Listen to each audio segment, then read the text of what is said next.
division title could become a reality for the Twins tonight in Detroit. A win over the Tigers and a Cleveland loss in Chicago would seal the deal for the Twins and birthday boy Rocco Baldelli tonight inside Comerica Park. Randy Dobnak gets another start for Minnesota. He's done just about everything during his short time with the Twins. He's picked up a save, he's opened games, and most recently, he picked up his first big league win in Friday's start against the Kansas City Royals. Detroit, however, counters with Daniel Norris, who continues to deal with a lighter workload. The Tigers have kept him to just 3 innings in each of his last 7 starts. He's 0-3 in that stretch, but he's allowed just 6 earned runs in those 21 innings. Hi everyone, welcome to Detroit. I'm Audra Martin.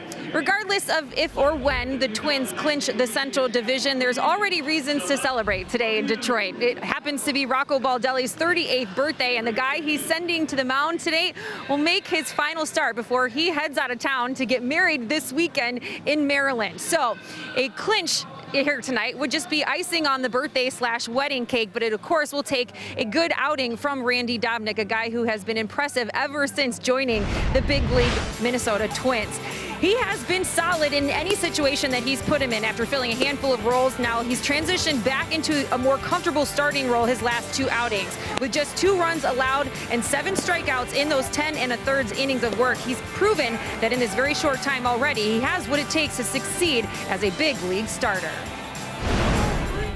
He's got really good deception. So the ball sinks. He's got a good slider. Changeup plays well. He holds his runners really well. He's got a really quick time to home plate, so that makes my job easier throwing guys out. And I think he goes out there. He sees the call and he executes the pitch. He doesn't overthink it. He doesn't try to do too much. He just trusts his stuff and pitches his game. He can go out there and give you 60, 70, 80 plus pitches and recover. He commands the ball very well. I think he's got really good feel for what he's doing, and he can manipulate the ball. Coming up, the Twins would love to give Dobnak an early wedding present in the form of run support, and Eddie Rosario may be just the guy to deliver the goods. Dick and Roy take a look at the recent hot streak from the Twins cleanup man, and it's coming your way next. Twins baseball on Fox Sports North is presented by Sanford Orthopedics and Sports Medicine, for the everyday competitor in all of us. And by Northland Ford. Visit buyfordnow.com and your local Northland Ford dealer today. Tonight from Detroit, the Twins' hopes of winning a division title could come true. The magic number is 2, and this is game 2 of a 3-game series between the Twins and Tigers. So many records have fallen, and tonight the Twins have a chance to set a franchise record for wins on the road. The 1965 bunch won 51 games at home and 51 games on the road, and the Twins are in position to set that record here tonight. We welcome you to Comerica Park. I'm Dick Bremer. He's Roy Smalley, and this could be the night. The Twins looking forward very much to clinching a division title and then getting into the playoffs, where it looks like the guys in the middle of the lineup are really getting hot at the right time. Could not come at a better time, because I really believe Nelson Cruz and Eddie Rosario, as good as this whole lineup is, those 2 guys are going to have good postseasons in order for the Twins to move on. It's those guys that really will stir the whole drink. And Eddie Rosario, the last week or 10 days, has really heated up. Of course he can do this. He's hit 33 home runs. He can hit the ball to right field as well as anybody. But it's the line drives to left field we're starting to see now that give me the impression that he is going to go back to being the complete hitter that we've seen. 2 things have to happen for the Twins to clinch tonight. They need to take care of business and beat the Tigers. The Indians game will start an hour and a half after the Twins. They need to lose in Chicago against the White Sox. This could be the night we've all been waiting for. Every team comes into spring training with the same goal: playoffs or bust. For the Twins, their push for the postseason started early. A new manager with unconventional practices was brought in, along with plenty of veteran additions who've led the way both on and off the field.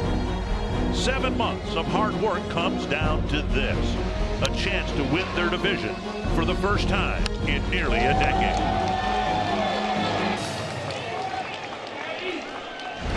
Another beautiful night in Detroit. Mitch Garver back in the lineup. C.J. Cron's back in the lineup. The Twins, in addition to potentially clinching tonight, are getting some key players back into the lineup here tonight. And Rocco Baldelli has a chance to have a really special 38th birthday. It is his birthday today, and the Twins, by day's end or night's end, might be American League Central champions. Menard's batting order has Garver back in the lineup despite a little bit of a hip issue. Then Polanco and Cruz, Rosario, Sano, Arraez, Cron back in the lineup. Ryan Lamar is batting 8th, and Jonathan Scope batting 9th. And the home furniture starting pitcher stats tonight. Daniel Norris, as you're looking at him, not impressive here. But the one thing that Twins fans need to keep in mind, he has pitched very well in his career against the Twins. So we'll see what the Twins can do. Rocco's got the right-handed hitting lineup, and as Dick mentioned, a lot of good right-handed bats back healthy again. Garver in the box. Here we go. There is strike one. Norris beat the Twins on May 12th. He retired 14 of the first 15 batters that he faced. He will only go 3 innings. And then he'll be relieved by another guy who beat the Twins. More recently, Drew Verhagen is expected to be the next Detroit pitcher. And he beat the Twins and was very impressive in doing so in late August. 2 strikes to Garver. He'll be followed by Polanco and Cruz here in the first. Down and in. Garver left the ball game over the weekend at Target Field. Had 3 at-bats and something didn't look right, and he had a bit of a hip issue and had it checked out and is fine. Said he took batting practice yesterday and felt fine, so we don't assume that'll be a lingering issue at all. Down and in, and it's 2-2. Well, I would just tell you, it was his right hip that was bothering him, tight, and some pain in there. And if you're a right-handed hitter and your right hip is giving you a problem, you can't drive from your backside to your front leg. That's a problem. Tapper foul, and Garver still alive. There was a good example of the torque that good hitters generate as they're launching into the ball. That torque from right hip to left hip, so important. So if the one that starts it, that back hip, which is your starter hip and your power hip's not working, you're not hitting. No, fall off the oh, gee. Right off the left leg. Garver's got a pad on it. He's going to try to walk that off.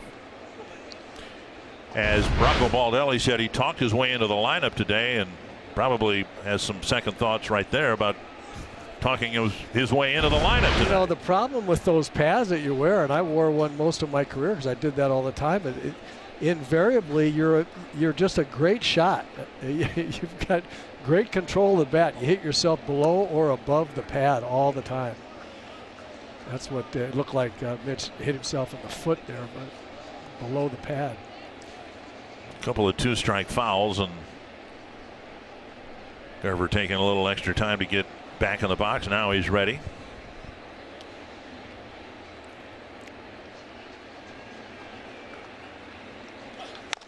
Nearly did it again.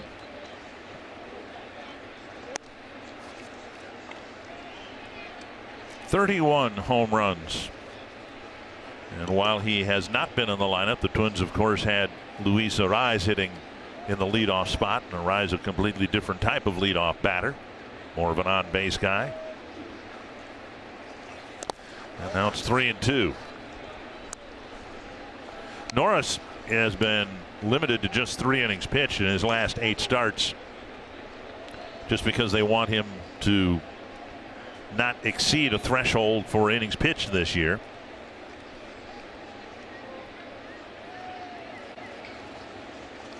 And Garver takes a called 3rd strike. So a long at bat ending in a strikeout, 1 down. That'll bring up Polanco. Tigers out in the field. Christian Stewart's in left. Harold Castro's in center. Victor Reyes is in right. An infield of Lugo, Willie Castro, Jordy Mercer, and Jeimer Candelario, with Grayson Greiner behind the plate. Here's Polanco.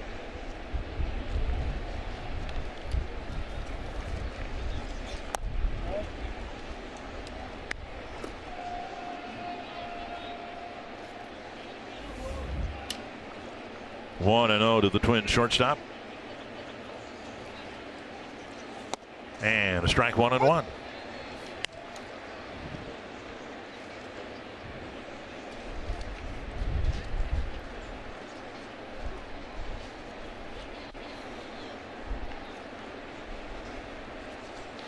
Tapper to third, one long hop to Lugo, 2 down. And that'll bring up Nelson Cruz in our Indeed player resume, focusing on the 39-year-old slugger with 40 home runs. And he's done awfully well over the years here at Comerica Park. Hitting at .321, 15 home runs hit here. Twins won a ball game last night 4-2 without hitting a home run. And start this game with 297 on the year. 2 behind the Yankees.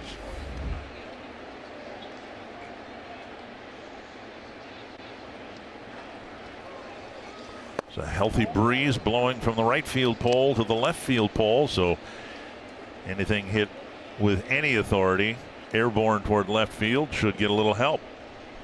Not that Nelson Cruz needs any help. Down and in, 2-0.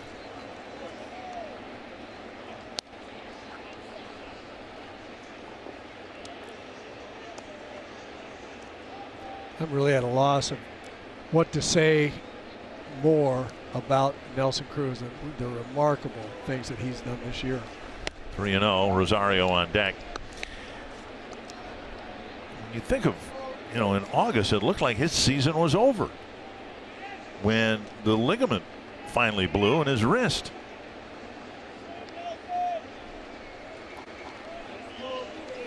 Tapper to third on a 3-0 pitch. Lugo has another chance. And Cruz is retired, and the Twins go down 1-2-3 against Daniel Norris. Major league win in his last start against Kansas City. He'll try to pick up another one here tonight. And the Twins' magic number is 2, and the Tigers' magic number for the #1 overall draft pick next year is 1, unfortunately, for Ron Gardenhire and his crew. Here's the Menards batting order for the Tigers. Victor Reyes, Harold Castro, Miguel Cabrera back in the lineup. Then Jeimer Candelario, Kristen Stewart, Dawel Lugo, Jordy Mercer, Grayson Greiner, and Willie Castro. And the Home Furniture starting pitcher stats tonight for Randy Dobnak. You see has come up and pitched very well for the Twins. First outing or 2, not great.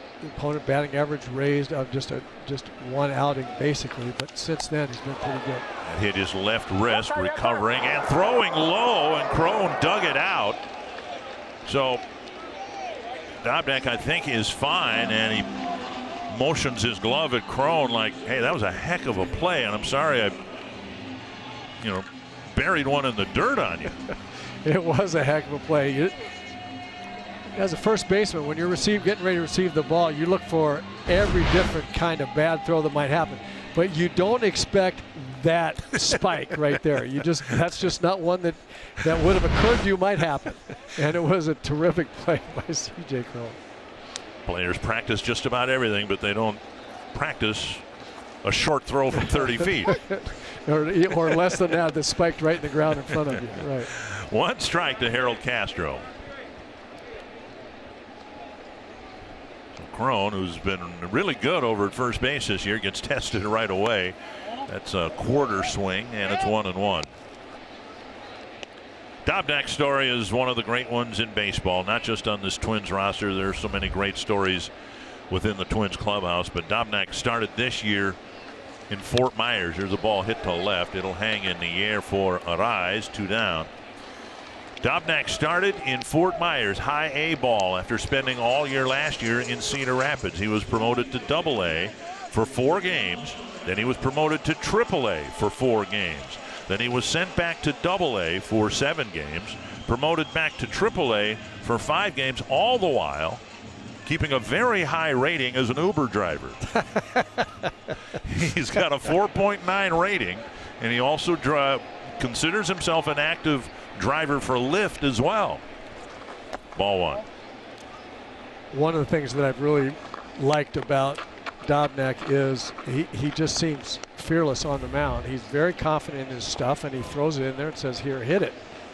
Love that about a pitcher. 1-0 to Cabrera, and now a strike. But I think that not only is it his personality and the fact that he trusts his stuff, but he's seen life a lot differently than a lot of young players. I mean, he's been an Uber driver.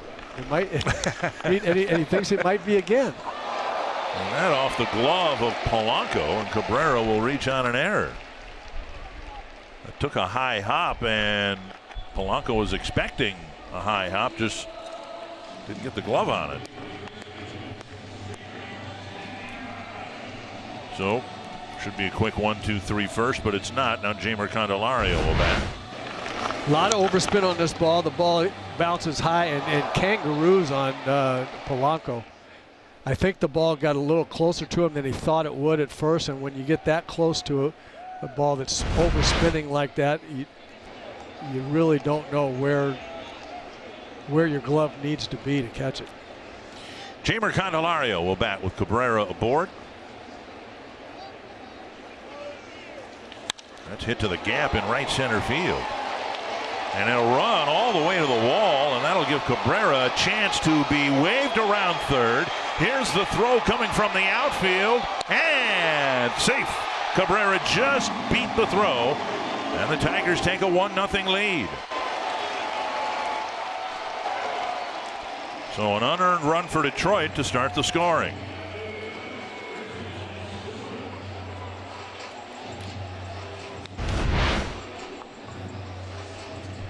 Little sinker right in the middle of the plate that Candelario drills to right center. And from right here, this is the longest developing first to home I have seen in a long time.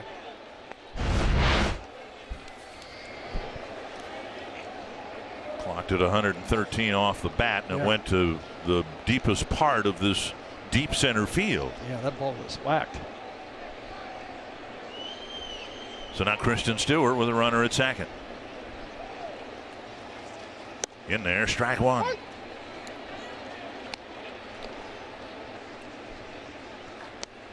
Dobnak with a low ERA of 2.01, and this run and any other runs that the Tigers get here in the first will be unearned because of the Polanco error. Foul back, 2 strikes. Dobnak's gone 5 5 1/3 in his last 2 starts.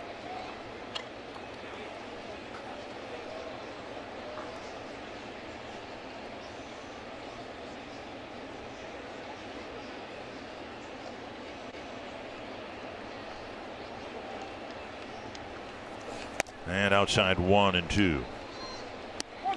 His professional story started here for the Utica Unicorns. Spent 6 weeks pitching for an amateur team in the Detroit area, about 25 minutes from here. Little pop-up. Should be an easy catch for Garver, and that ends the first inning. First run goes to Detroit, and they've got a 1-0 lead. He'll put the Tigers up 1-0 on a double. And now Eddie Rosario will lead off the second inning, and against the Tigers he's really turned it on over the last 15 games. 16 runs batted in and a couple of big ones last night. Yeah, down the stretch Eddie has heated up. It wouldn't be surprising to hear somebody say that, to watch what he's done with not just the game on the line, now with the season on the line, the division win on the line. He actually took a walk last night. He took a walk. He took another pitch or two and another at bat. 1-0 from Norris to Rosario. In there for a strike, 1-1.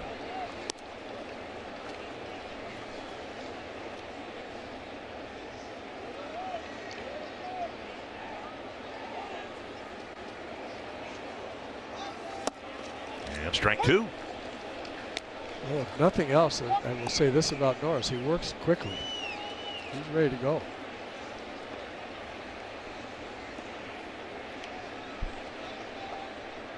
One and 2. to the Twins right fielder tonight. And a strikeout. 2 strikeouts, 2 ground balls to third, and a good start for Daniel Norris. Tonight's Pizza Ranch for the win. I'm just making a prediction. Here comes the offense again. They took a little slow down, only scored 4 runs, no home runs last night. I'm just gonna say that the hitters are gonna pick them up tonight. Twins did nothing through 6 innings and then put 4 up in the 7th, and that's been their history when someone or a collection of pitchers has stifled this offense. The next night they break out big time, averaging over 8 runs a game. 1 strike to Sano, a foul off of Norris.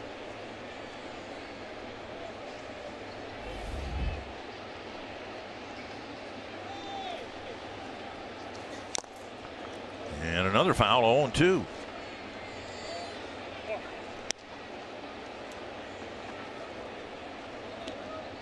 Roy said Norris has had some games where he's pitched awfully well against the Twins, including that game in May. Tigers have only beaten the Twins 5 times this year, and the 2 guys they expect to face first tonight, Norris and Verhagen, have 2 of the wins, and Sano on 3 pitches is gone, 2 away. And that'll bring up Luis Arraez. Well, this little breaking ball that he's throwing has the Twins hitters really confused right now, and you can see it dive hard down. That's great trajectory and great late movement on that breaking ball, and it's gotten the Twins' attention. And again, off the glove of Lugo, Arraez has a base hit. That's how he got his base hit in his first at bat last night. A liner off the third baseman's glove. That'll bring up C.J. Cron.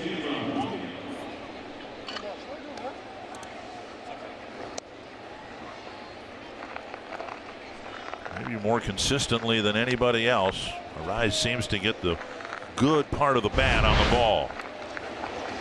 Just slashes it all over the place, and this time past the third baseman again. Here's Cron. Cut on and missed. There's that breaking ball again, and it's got some trajectory and late movement that the Twins are going to have to figure out because it's fooling them right now. And another foul. And Norris ahead quickly, 0-2.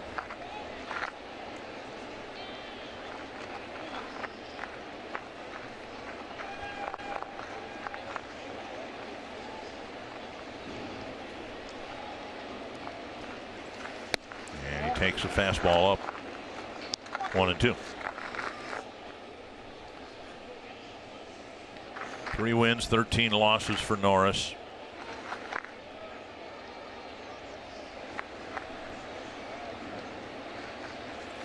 That drifts outside, 2-2.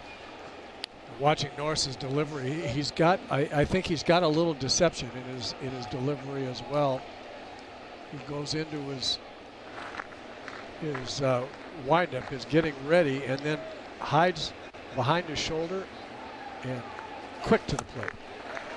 3 strikeouts and a quick second inning, and the Tigers still have that 1-0 lead. Early 1-0 lead here at Comerica Park.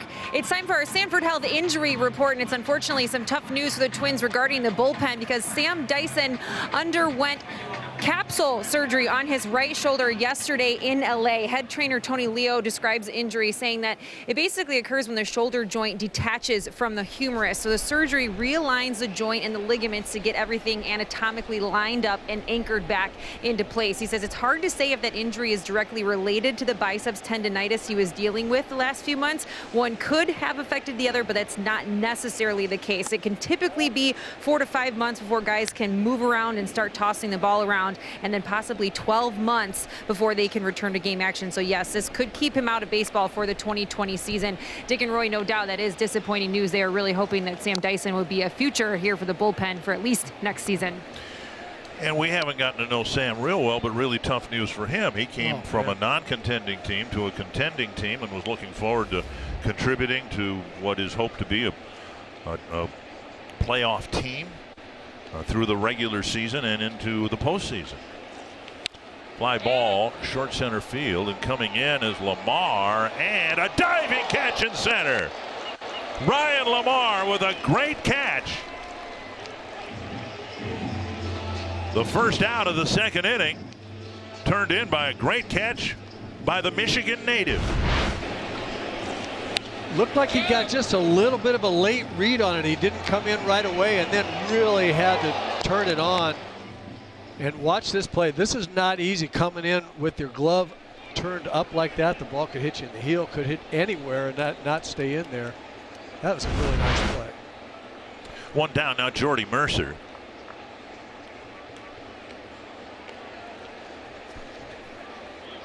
And Mercer takes strike one. You know, back to Sam Dyson, that was just such a shock to hear about that misfortune, not only for the Twins, but as you say, especially from Sam. He really enjoyed the fact that he got over here. He was looking forward to pitching well, and he clearly, I'd seen his stuff before. At no time did he have the same stuff here for the Twins that he'd had in his history. And there was just clearly something wrong. Fly ball right field, and Rosario running to the line and making the catch for out number 2. Grayson Greiner will bat. Let's take a look at the Twins out in the field. Just about everybody's already touched the ball. Ariz is in left field. Lamar is in center, and Rosario is in right. Defense brought to you by Northland Ford. Sano at third, Polanco, Scope up the middle, Crone at first, and Garver behind the plate. 4 straight outs through the air from Dobnak, and he'll face Grayson Greiner. Check swing, but he went, I think. Yep. Jeff Nelson said he went too far.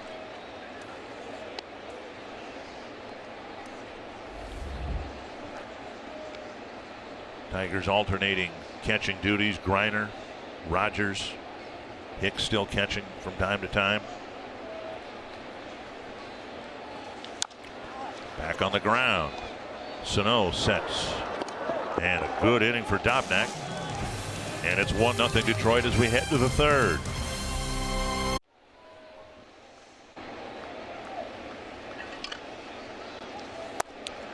All right, thank you, Kevin. Daniel Norris delivering to Ryan Lamar, delivering low, ball 1. It'll be Lamar, Scope, and Garver in the Twins' third. And missing again, 2-0. Lamar grew up about 15 minutes from Comerica Park here, Royal Oak, Michigan. Now lives in Jackson, Michigan, about an hour or so west of Detroit proper. Hit to center. Castro comes in to make the catch. Norris has fallen behind some hitters, but he got Cruz on a ground ball on 3-0. Now we got Lamar on a short fly ball on 2-0. We'll bring up Scope.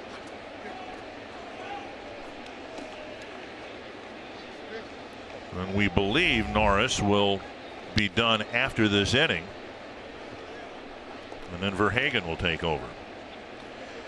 Scope, the batter, hoping to rediscover his hitting stroke like some others have in the Twins lineup. Down and in, ball 1.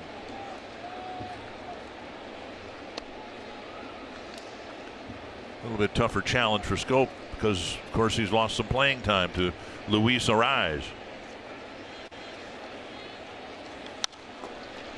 1-1. I think I've been impressed with Jonathan Scope, though, all year long, even when he hasn't been in the lineup. He's always, just like so many guys in this lineup, just one swing away, one pitch away from doing something really big.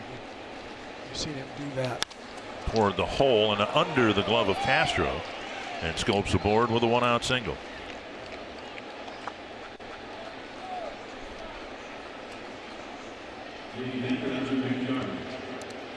Mitch Garver will bat. Had a painful strikeout in the first inning.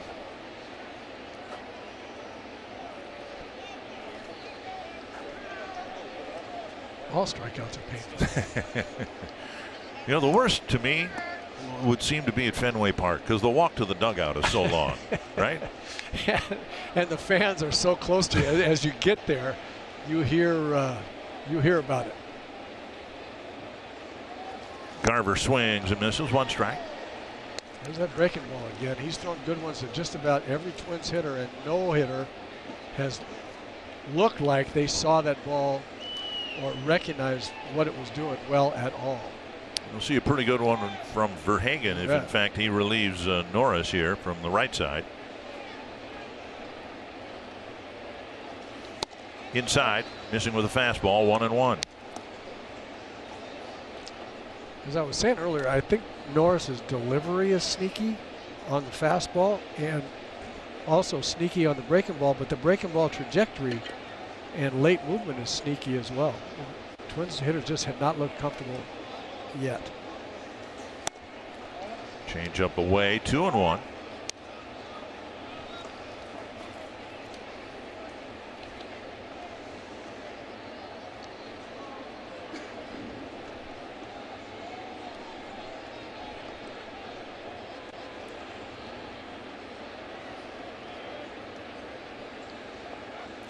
Stolt with a toss to first, gets chased back to the bag. If the Twins do in fact steal another base before the end of the regular season, it won't be from Jonathan Schoop.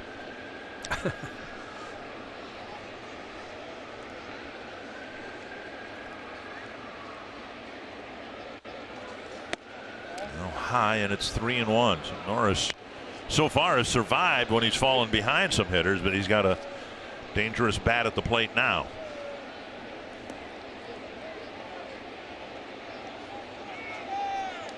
Polanco on deck.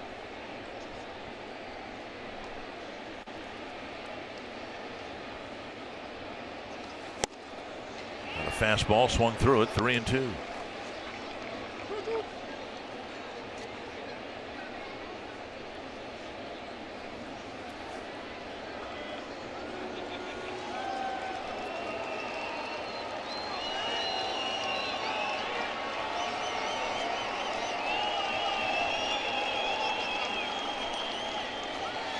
Got him. And Garver strikes out for the second time. That'll bring up Polanco.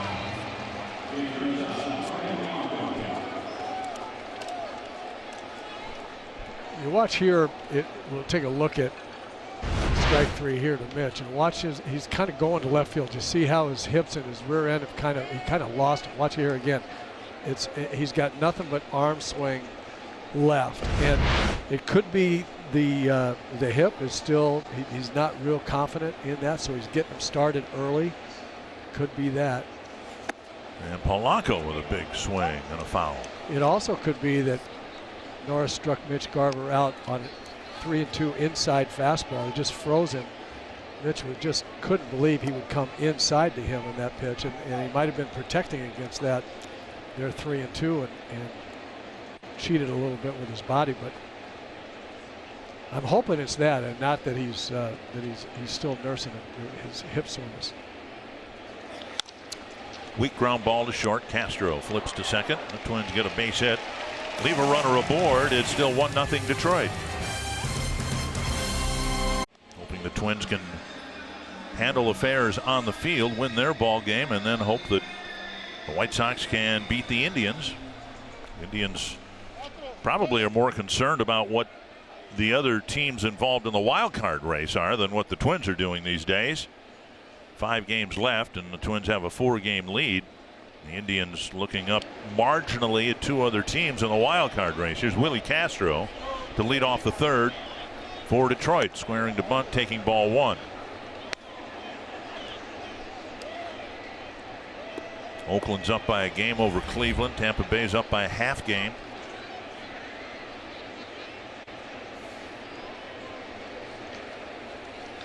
Pulled foul.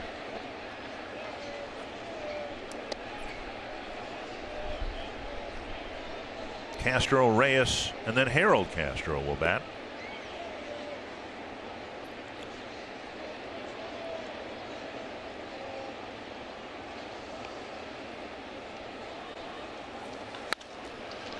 Tigers are hopeful that this guy's going to stick and be their shortstop for a while.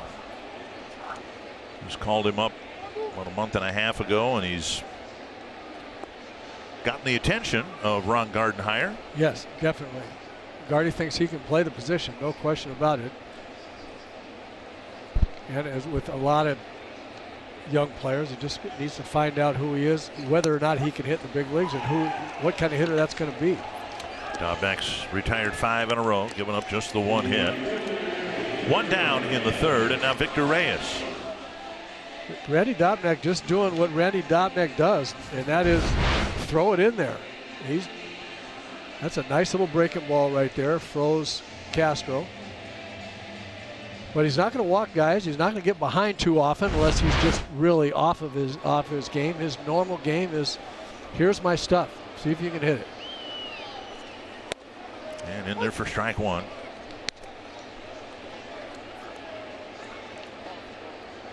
Dobnak has not been blessed with a whole lot of run support in his starts. Up the line foul.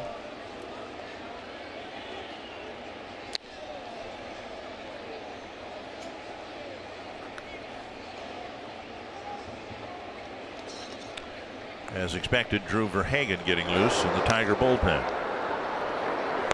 Well, I was impressed with him at Target Field, that game he pitched, not just the way he pitched, the stuff. So we're gonna see the Twins challenged tonight, no question about it. He's gonna come in there with stuff that will get your attention. 1-2 from Dobnak to Victor Reyes. 2-2.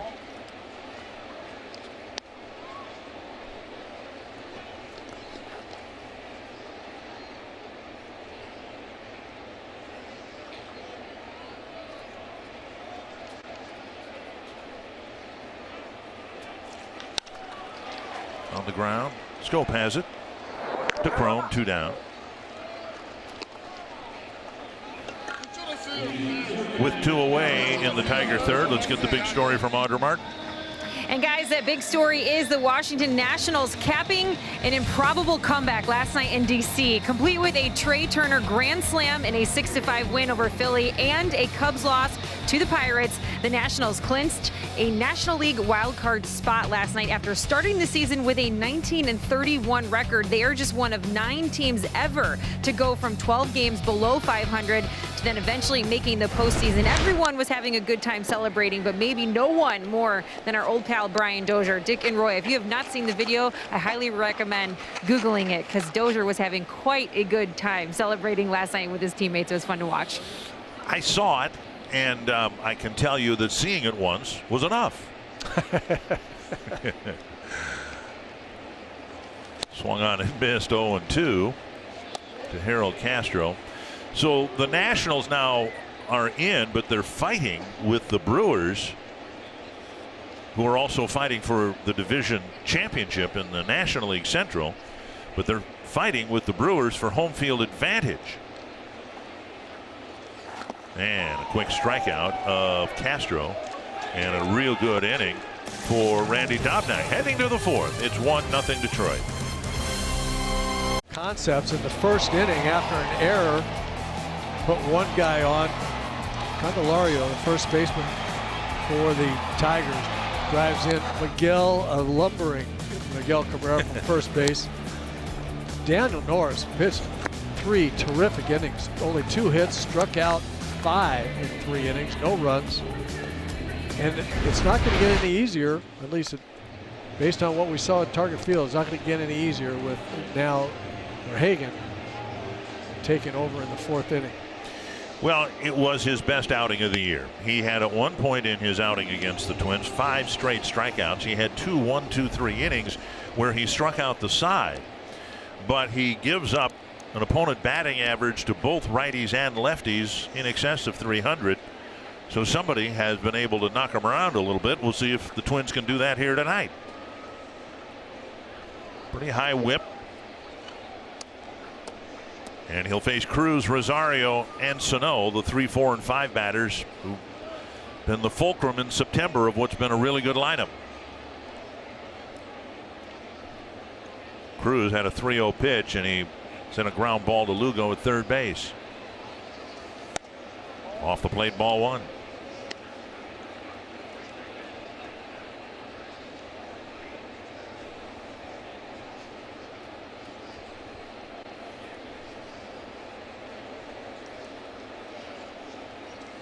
And 2-0. We were talking about the Nationals and the Brewers, and it's going to be a great race on the National League side to see who's going to get home field advantage. The Indians have to go to D.C. to play the Nationals this weekend. That's going to be a tough assignment for them without the DH. Cruz strokes one to left center field. Down for a hit. Chasing it is Stewart. Cruz rounding first. He's digging for second. And Cruz is in with a double to start the fourth inning. This time going in feet first.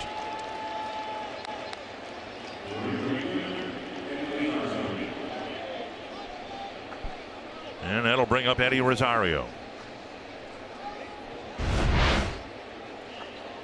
Nelson gets some kind of high sinker that didn't sink much. Got right in the middle of the zone. Hammers it to left center, running hard right out of the box. It's 112 miles an hour off the bat. Can he hit the ball hard or not? Here's Rosario. Pull shift in the infield.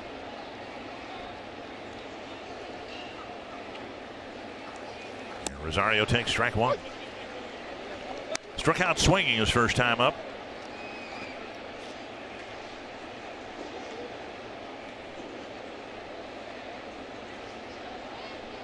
Delivered a big 2-run double. Part of a 4-run 7th inning last night. Outside. Eddie looks different lately, the last week or 10 days, couple of weeks anyway, maybe. More patient, watching the ball longer. Seen him get himself out an awful lot early in counts with pitches that aren't the best ones to swing at, but he's been better at that lately. Oh. Off of Verhagen. He recovers and throws Rosario out. Cruz to third base. That was a bullet hit right up the box.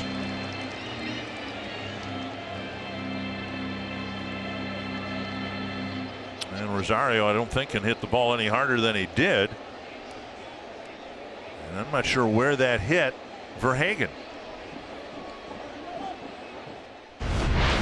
Well, Eddie just absolutely drills this ball.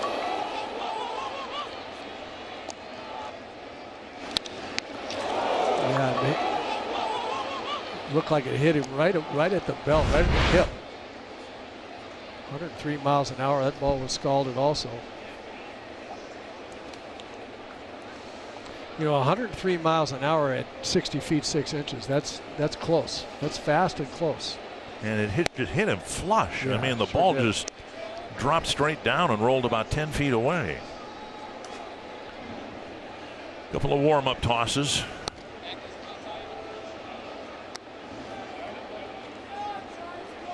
Eddie's mad. I will tell you that a hitter that makes a hitter mad. You hit a ball hard like that off the pitcher, you just know it's supposed to be a hit. Well, the tying runs at third. There's one out. Sano will come to the plate. Struck out against Norris. His first time up.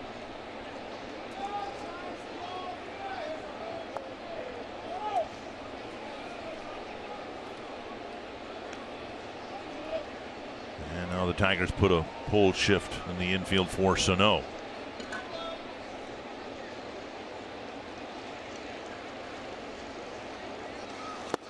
Cut and a miss.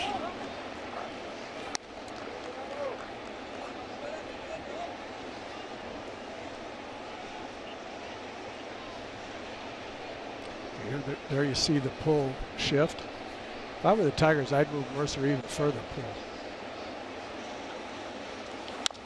Bouncer to third, and now Cruz is hung up between third and home. And he's tagged out. Now they throw to first, the ball rolling away, and Sano could likely have been the third out of the inning, but the low throw allows him to advance to second base.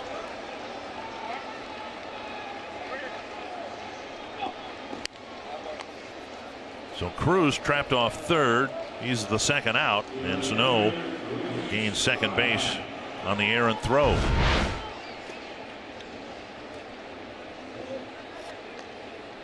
runs the rundown just exactly right and then gets excited and doesn't set himself and throw the ball in the air. They had Miguel Sano hung out to dry. So the Twins got what they wanted to get Cruz in a rundown and get Sano to second base. Just not the way they went. Just not the way that it was supposed to work. Here's a rise. Weak ground ball to first. Twins get a leadoff double from Nelson Cruz, but don't score and still trail 1-0.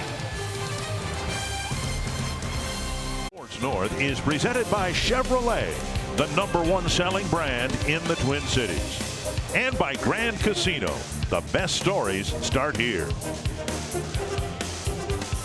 Beautiful night in Detroit, and again tonight. Twins having a tough time early on getting much going offensively. They've got 3 of the 4 hits, but the Tigers scored a run on an unearned run against Randy Dobnak.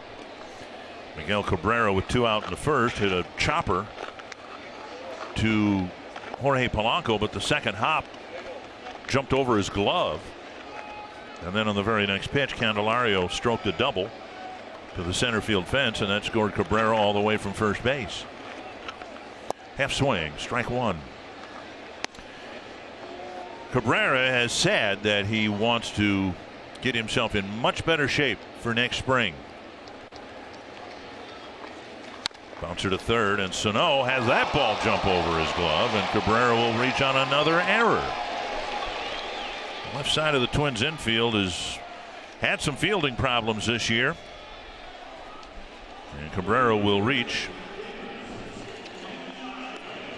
for Sano, his 19th error. Earlier Polanco committed his 22nd. Now the same kind of ground ball to third as he hit to shortstop the first time up, and then you saw the ball hit the dirt in front of the plate, and the next bounce was all the way out to the dirt in the skin part of the infield, and that overspin is just, they just weren't ready for it.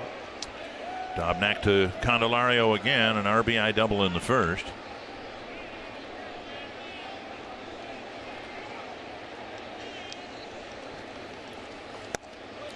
And a strike. We're mentioning the difficulties the Twins have had with their infield defense. Jonathan Schoop's got 14 errors at second base. That's kind of a big number too.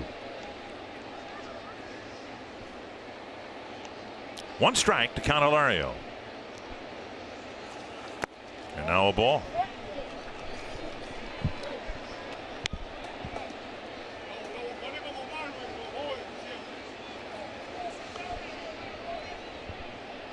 Dobnak trying to get a ground ball that could be turned into a double play. This is always the finesse right here. Low ball hitter, try to throw your sinker down low to get a ground ball. Just see who's better. This is going to be a slider, I think. Yep, on the outside corner. Hit the outside corner. Dobnak has, what I've been impressed with, he's got heavy sink, and he can get ground balls. He can get the ball in on right-handers. But he has the ability to throw the ball up in the zone, 94, 95 miles an hour occasionally too. It's hit to left and hit fairly well. Arise tracking it and retreating to make the catch on the warning track. Ball maybe wind aided a little bit, carried all the way to the fence, 1 away. And that'll bring up Kristen Stewart. Don't miss out on all the 2019 postseason action by purchasing a 2020 season ticket plan. Contingent, of course, on the Twins making the postseason. Becoming Twins season ticket holder is the only way to guarantee you access to any Twins postseason games at Target Field. Season ticket plans start as low as $24 a month. Visit twinsbaseball.com/season tickets or call 800-33-TWINS. Here is Stewart.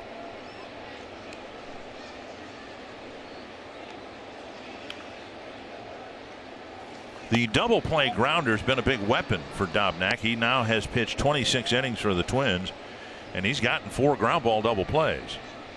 It would stand to reason with the ball sinking like he can make it do. Rocco said he can manipulate the ball. That's one of the manipulations. 40 pitches, 30 strikes. Swung on and missed, 1-1.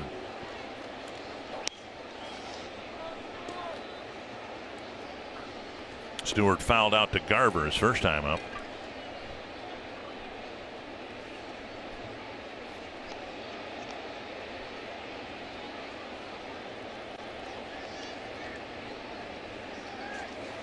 Swing, but a strike.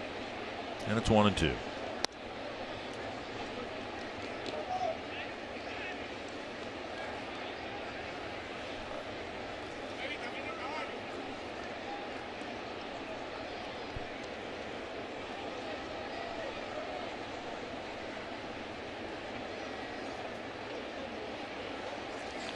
Right off the end of the bat, and Sano shovels it, and they were able to get one out. A dangerous play from Sano to Scope, who needed his 6'4" frame to haul that flip down. Well, an unconventional way to get an out right there, and I think the manager's heart was in his throat for a second. The good news is, and I hope that Miguel realized that it was Cabrera on first base and he had some time. This is actually a really good play. It's a dangerous play. That ball could have been flipped into right field, as you suggest, Dick. And at that point right there, the manager wants you to get an out and not make a big inning out of trying to make a really difficult play. But actually turned out to be a good play. They made the play, and in the meantime, Cabrera was giving Sano all kinds of guff as he left the field. They had that's a balk. And a balk will advance Stewart now to second base. Dawel Lugo, the batter. So things are happening in this game already that players getting to bases they should be at, but not in the way that they should get there. Right. It should have been 2 out and runner on second, because I think Sano should have gone to first base, taking the sure out, but didn't do that. Then we got balked to second. Down and away, ball 1. And Dobnak should have had another 1-2-3 inning here. The error has opened the door for the Tigers to add to the 1-0 lead. The one run they have scored was an unearned run because of an error in the first.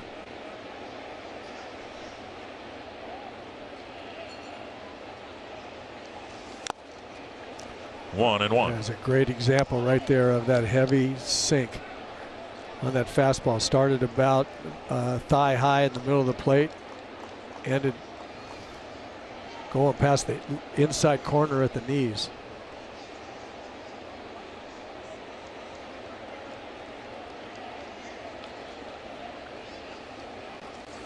Missing inside, 2-1.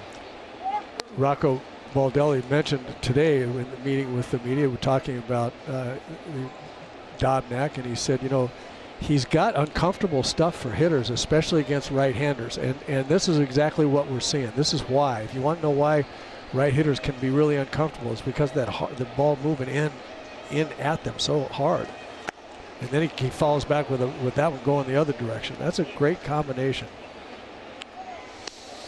Dobnak's numbers much better against left-handed hitters for some reason. Well, I think that will change over time. I still think the sample size is small enough that we don't know for sure what the splits will ultimately be, but for a pitcher with his kind of stuff to be getting left-hand hitters out so early is very good.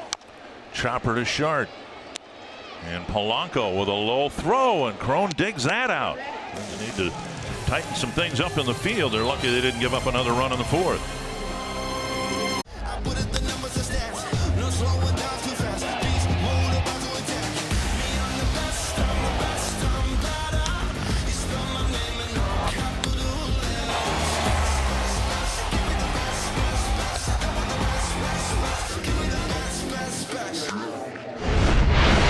One nothing Detroit. C.J. Cron will lead off the Twins' 5th inning against Drew Verhagen. Cron struck out swinging his first time up. Big cut and a foul over the Twins' dugout, out of play, 1 strike. Twins hit a couple of balls really hard in the 4th inning. Cruz's double, and then Rosario smoked one against the hip of Verhagen, but then he was able to get a couple of weak ground balls to get out of the inning. Another swing and a foul. You see Cron's right hand come off the bat all the time.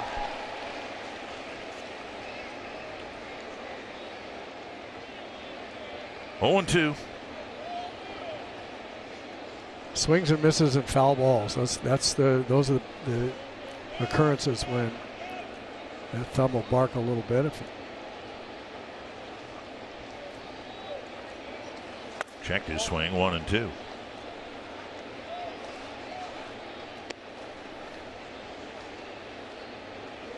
"30 home runs last year, and he was well on his way to doing it again this year before the recurring issue with that right thumb." 1-2. And now inside 2-2.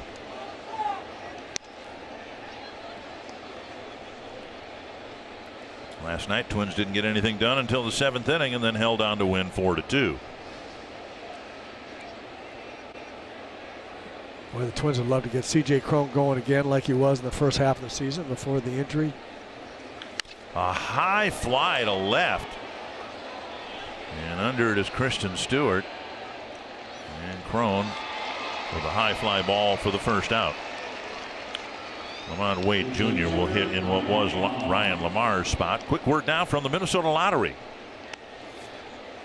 Play the new Viking scratch games from the Minnesota Lottery, and you could win up to $100,000 and more. Lamont Wade Jr. hitting in Lamar's spot. Nice catch in center field for Lamar and a fly ball to center in his only plate appearance. Hits starting to come a little more frequently for Wade. He's 10 for 41. Shown some power, shown some patience as well. Drawing 10 walks. 1 strike.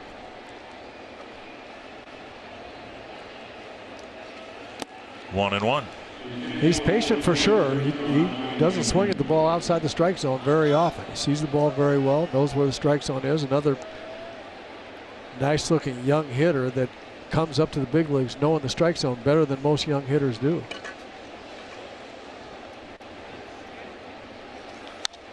And fouled away. I was talking with Joel Skinner. We were talking about this last night. Joel Skinner, the manager of the AAA Rochester team for the Twins. I was talking with him about Lamont Wade Jr.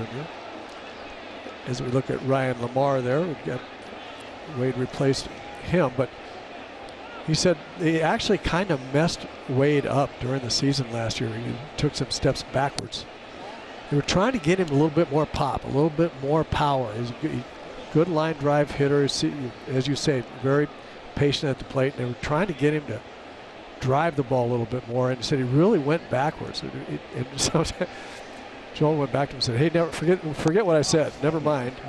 Go back to your own way of hitting." But what I think has happened up here in the big leagues is being around the guys that he's been around: Nelson Cruz, Eddie Rosario, Marwin Gonzalez, Jorge Polanco, all those guys who have developed real power up for themselves.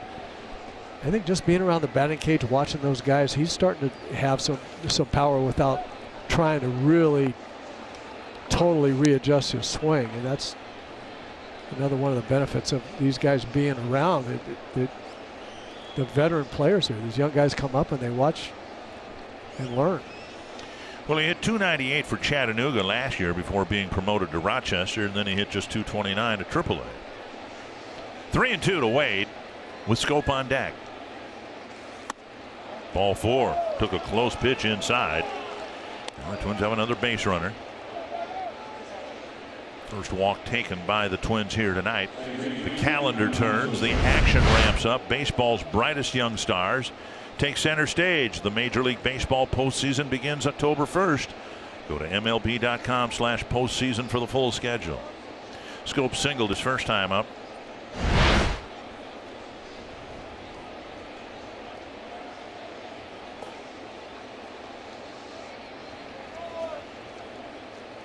Schoop takes down and away, ball 1.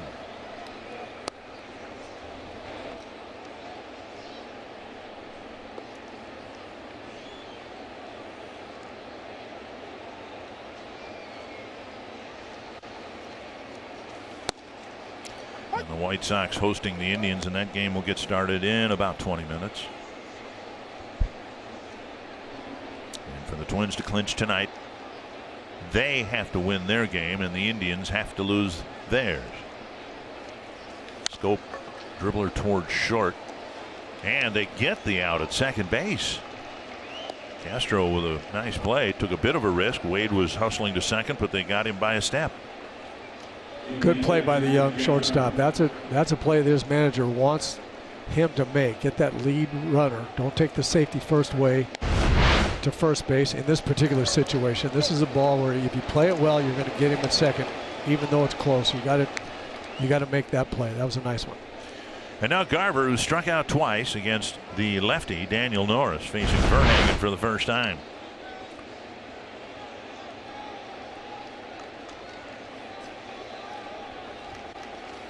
And there's strike one.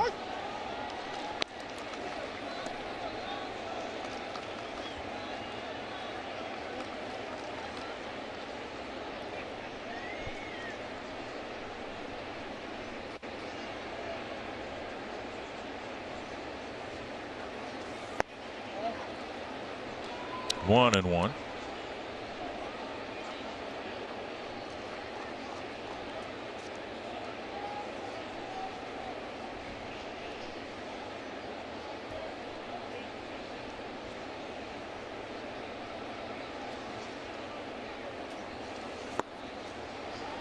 One and two. Good breaking ball there by Verhagen. That's the kind of stuff we saw at home when he last pitched against the Twins. 93, 94 miles an hour for his fastball with some movement, and then a good breaking ball. And it has a pretty good changeup for left-hand hitters too. So it's a bit of a mystery to me why the rest of the league knocks him around. Checked his swing. 2-2.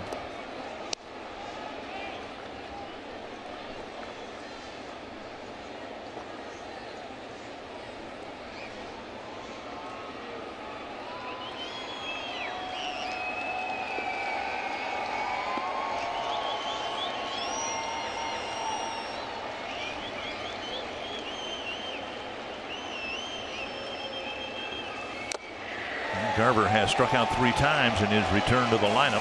Schoop left at first, and it's still 1-0 Detroit. Look at the Humana team prevent defense, and the Twins are imagining a season with Rosario, Kepler, and Buxton each playing 130, 140 games out in the outfield, and it hasn't worked out that way. Rosario had an ankle issue. Kepler has missed some time. Buxton with just 78 games played. But look at the list of other outfielders that the Twins have used. Even Astudillo's been out there 4 times. Jordy Mercer to lead off the 5th for Detroit.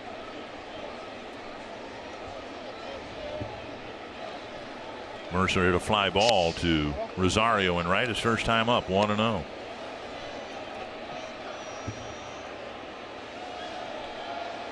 One hit allowed by Dobnak. It came after the first Twins error and led to the only run of the game so far. There's a strike, 1-1.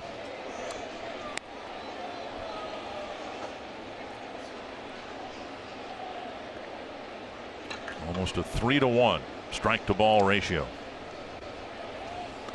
2-1. Again, Twins haven't really given Dobnak much in the way of run support. He made 2 starts ago. He made the start on that Sunday afternoon in Cleveland after the doubleheader sweep that the Twins pulled off. And pitched really well. Weak ground ball to Sano. Better throw, 1 away. I'm going to bring up Greiner. Cub family 4-packs welcomed by Fox Sports North are now available for select games during the 2019-20 Gopher hockey season. Starting at just $50 for women's hockey, $90 for men's hockey. Fans receive 4 tickets to a game, 4 popcorns, 4 hot dogs, 4 soft drinks, and a voucher for $5 off of 50 or more at Cub. Visit foxsportsnorth.com/events for details. Strike on the outside corner. Greiner hit a ground ball to Sano his first time up. When you're able to throw your breaking ball for strike 1 on the corner like that, what an advantage.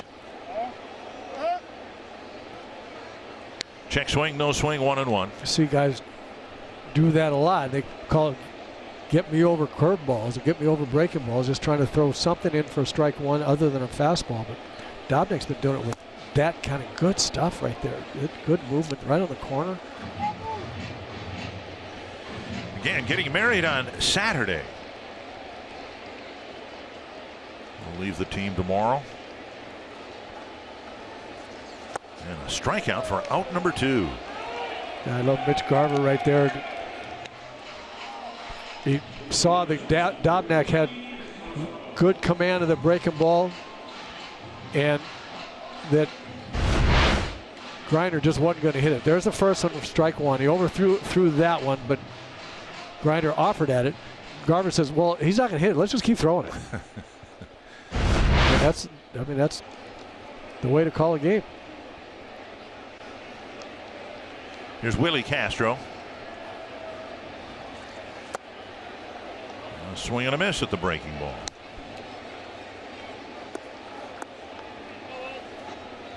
Checked with Randy yesterday that he and his bride-to-be will honeymoon in December, so there's no conflict after the wedding on Saturday.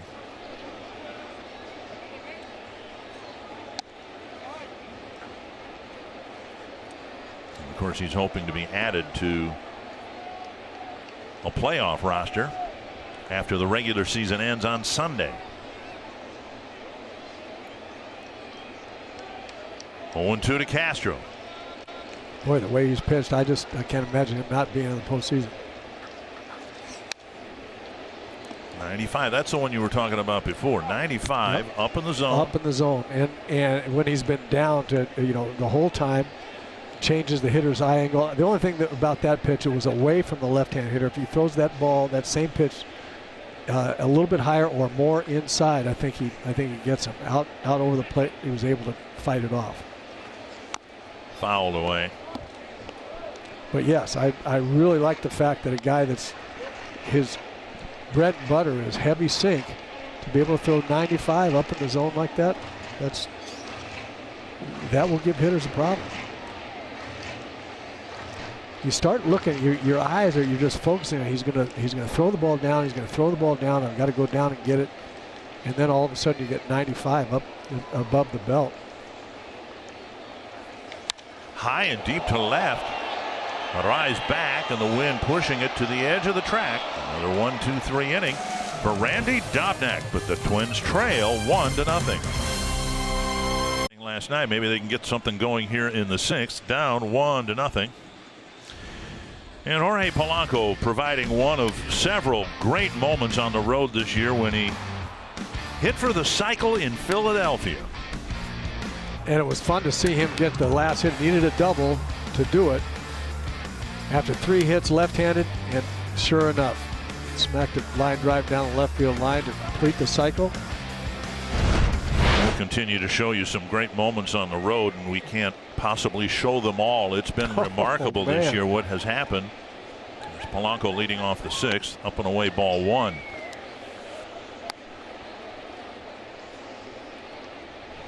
Polanco tonight, a couple of ground balls, 1 to third, 1 to short. Both of those as a right-handed batter. Now he takes low, 2-0. It's incredible. This Twins team this year, and this is the last road trip of the year, they've had only one losing road trip. One. And one 500 road trip. The rest of them have all been, the ball looped to right and a base hit. They've all been winning road trips. So in aggregate, to say, wow, this Twins team 51 wins on the road, that's pretty good. Then you break it down road trip by road trip, and it's just incredible. It really is, and I have no explanation for it, why they have played so much better on the road. I would expect this club to play well on the road, but to play as much better on the road as than they did at home is a mystery to me. A lot of people have asked me the reason, and I don't know the answer, and I've asked a lot of people, and nobody knows the answer. Here's Cruz, cracked a double, got as far as third base. In the 4th inning, it was a leadoff double. There's strike 1 on the outside corner.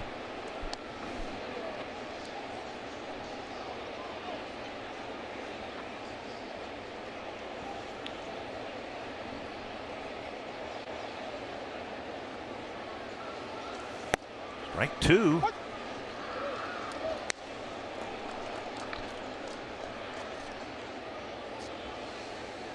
Well, it's important to remember, I think, remind our viewers that on a day when the Twins manager turned 38, he's got a player who's older than he is.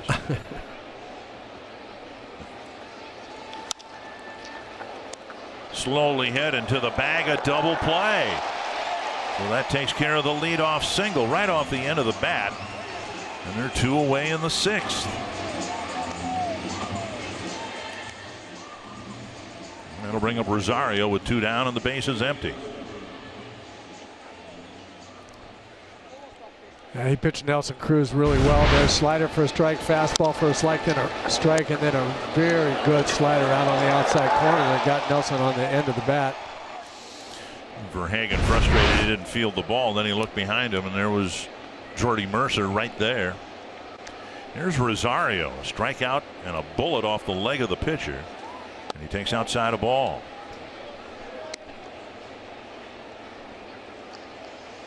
Rosario was thrown out. Verhagen was able to recover and pick up the ball out of the grass and throw him out at first.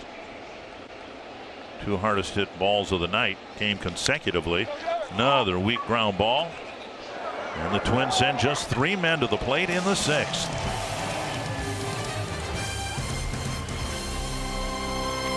Sports North is presented by Menards. Save big money at Menards on all your home improvement needs. Weird game, 1-0 Detroit, an unearned run in the first inning, and that's been it so far. Randy Dobnak again not getting much run support, none tonight. Only giving up the 1 hit that came after the first Twins error. And now there's a belt high strike to Victor Reyes. You've got the Twins leading their division with a run differential of plus 171. And the Tigers are minus 316. And yet the Tigers have a 1-0 lead. You a big run differential guy? Do you think it's a real reliable stat? Because I don't. No, I'm not. Well, I mean, it's reliable when the differential is 316. Yes. Yes. But now the Brewers are leading 8-2 tonight, but they entered play today 87-70. Right? 17 games above 500 with no run differential, which is incredible to me. They've won 17 more games than they've lost, and they've scored the same amount of runs as they've given up. As everybody else, yeah. And that's why I don't like it so much, because there are lopsided wins and losses that that affect that. But it's the extremes where you point to it, and it clearly makes a difference. Dobnak gets a strikeout to start the 6th. Harold Castro will bat, but first Target Field's become a top choice for families in Twins territory, celebrating birthdays, anniversaries, family celebrations of all kinds. You can schedule your special event in a fully catered Target Field hospitality space available for groups of 16 to 250 plus. You can learn more at twinsbaseball.com/groups or call 800-33-TWINS. What in the world is that? Strike 1. I love the way Dobnak and Garver are working their way through now, the 3rd time through the lineup. Missing inside, 1-1. So it started out with his normal program, a lot of sinkers, heavy sinks and breaking balls. 2nd time through went to a lot of breaking balls. Now he's up at the top part of the strike zone and then coming back with breaking balls. And now on the outside edge. And he's just, they have really used all 3 pitches in Dobnak's arsenal, and they've done it in real timely fashion, changing it up. Well, and you look at the pitch count. Now there's the 95-mile-per-hour fastball. Dobnak's only thrown 70 pitches. The Twins don't have a complete game yet. And this guy's in position, if he continues to pitch well, maybe the Twins can give him a couple of runs, and he's pitching well enough and efficiently enough to have a shot at least at giving the Twins 7, 8, maybe 9 innings. You see that swing right there by Castro on the changeup. That's a result of him throwing 95 up in the zone, in under his hands once, The changeup coming out of his hand looking like a fastball, and Castro just very feeble swing at it. Another strikeout, 2 down.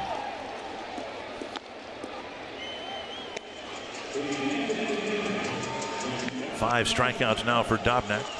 With the Minnesota Lottery, every day is game day. Tonight's Minnesota Lottery winner circle features Dan, who won $100 in scratch tickets. Are you up for fun? Say I'm in. With Audra Martin and Roy Smalley, Dick Bramer here. Randy Dobnak has been really good.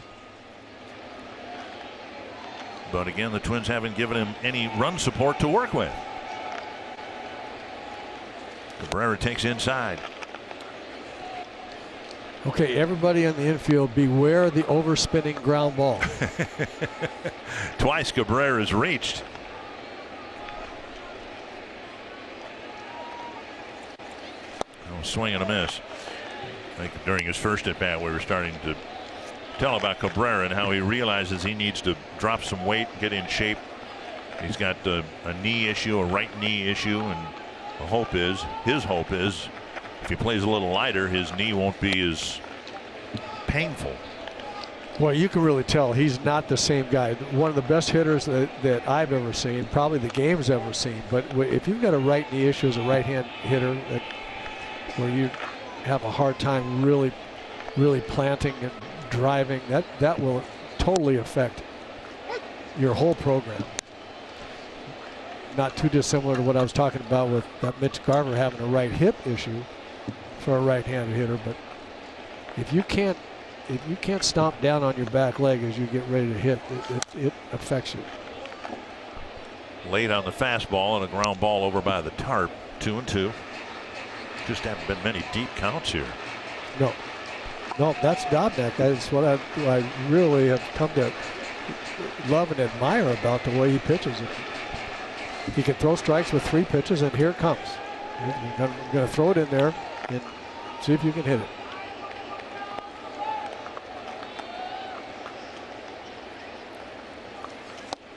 Strike 3. Hey, we all know candlesticks are a nice wedding gift. I think now Randy Dobnak would prefer a pair of runs. Casino story of the game. The only hit in 6 innings that Randy Dobnak has given up so far. A first inning double by Candelario that scores Cabrera all the way from first base. But Dobnak has been dominating. Just absolutely dominant. Every pitch that he in his arsenal working, he's throwing strikes. He's been fantastic. Well, the Twins struck for 4 runs in the 7th inning last night after not scoring in the first 6. We'll see if they can get something done here in the 7th inning tonight against Drew Verhagen. Sano to start. Down and away, ball 1. Sano had the tying run at 3rd and 1 down in the 4th, and he hit a chopper to Lugo, who got Cruz on a rundown between 3rd and home. Wasn't much of a rundown. Lead runner was taken care of, and the Twins haven't threatened since. Strike on the outside edge. And we tried to build a case for the fact that the Twins would have their hands full tonight, first with Norris and then with Verhagen, because they have pitched well earlier this year against the Twins, and they've done it well again tonight. Big cut and a miss, 1-2.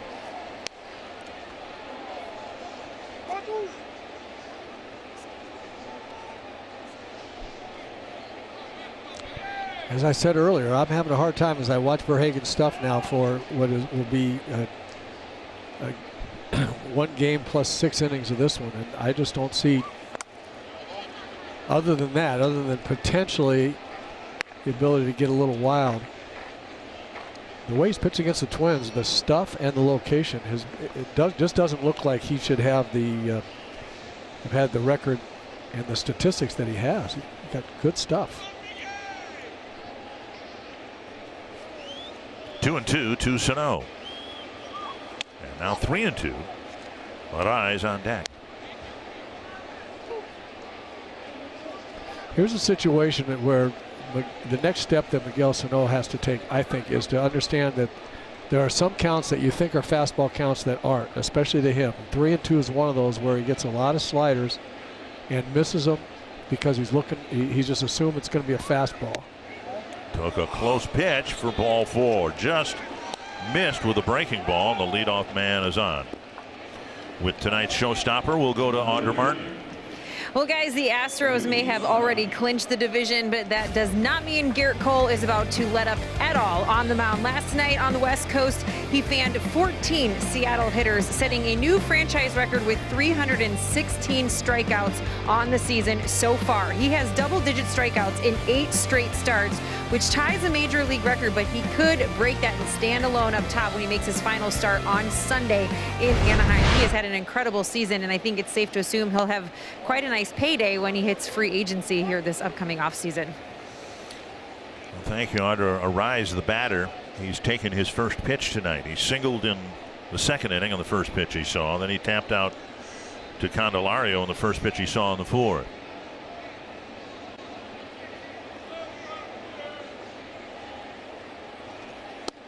Strike on the outside edge.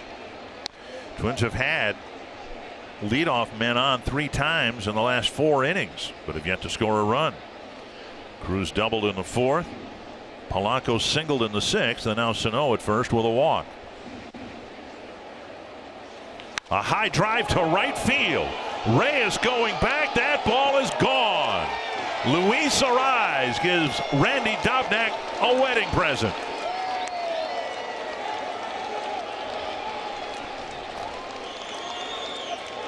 And that was a no-doubter. That was way deep into the right field seats. A hanging breaking ball. You'll see it right here. The ball's going to settle right in the middle of the plate, and he just unloads on it. What do you mean I don't have power? That was well back into the seats, and the Twins again in the 7th inning finally get some run production. You know, there are so many things that amaze me about this Twins team, both collectively and individually as you go down the lineup. Maybe the thing that amazes me the most, or top 3, is the quality of the bats that Luis Arraez has, just time in and time out, time and again. Cron dumps one behind first, chased by Candelario, and he can't quite get there. And Cron's going to get a new bat. Well, it's amazing to me because we see so many great young stars. Arraez is just 22. We've seen Soto and Acuna Jr., just kids come up and excel. And I don't know how that's possible. It seems like we see it more and more now than before. They're, again, just seem to be underwhelmed with the magnitude of this haul. You know, part of that, I think, is for the Latin players. They play in their home countries in winter ball.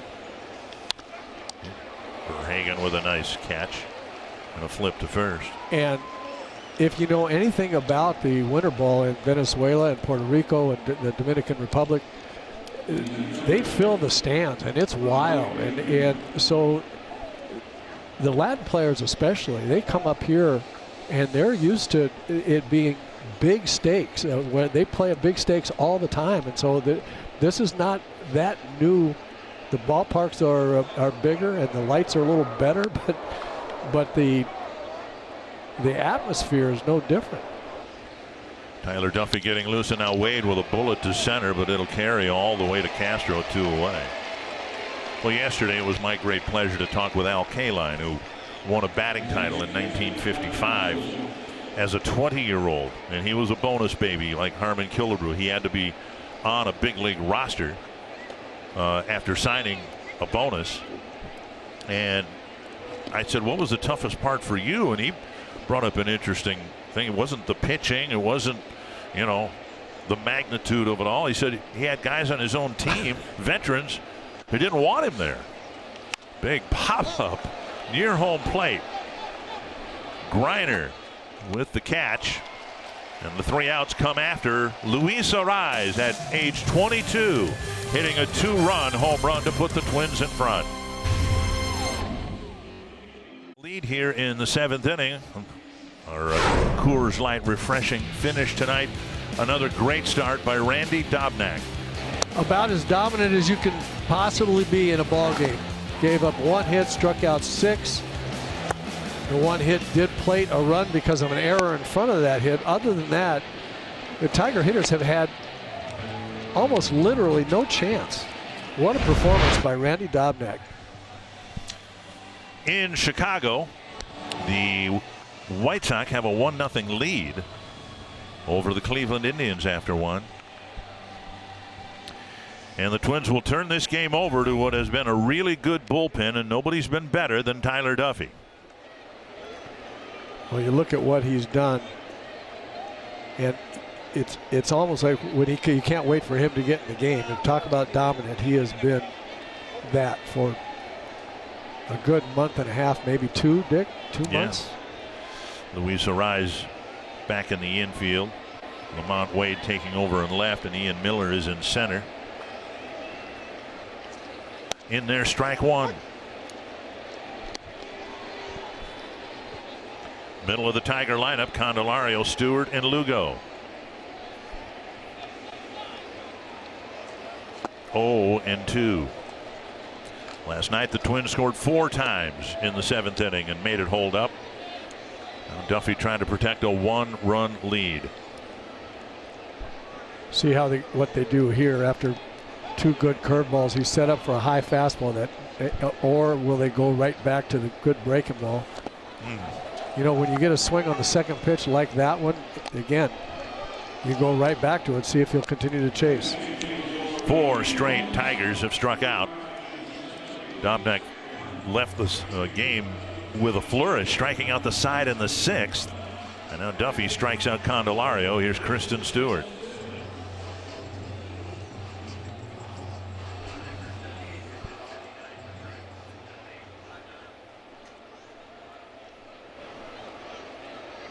Stewart's 0 for 2, fouled out to Garver in the 1st.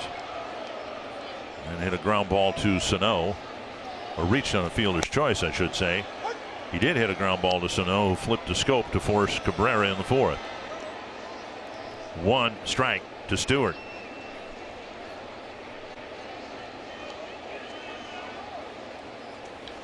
High fly, right field, ranging over. Rosario calls for it. Out number 2.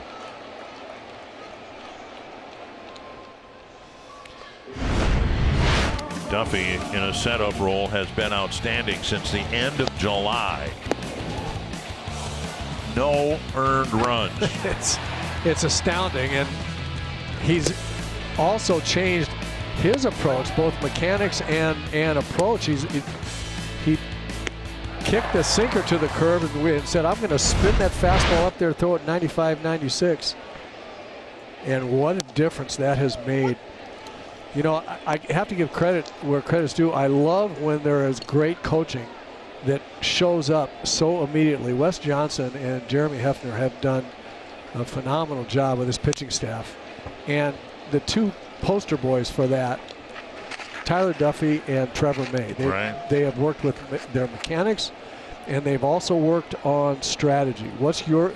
How can you best pitch in the big leagues? What pitches do you throw? Where do you throw them? And they've worked these 2 guys to the point where they have become the absolute best that especially Tyler Duffey. I mean, he's getting everything out of his ability, every bit.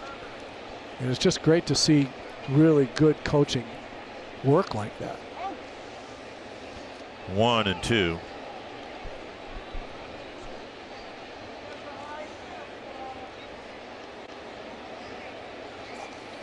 Fastball up, and that's where it was, but taken for ball 2.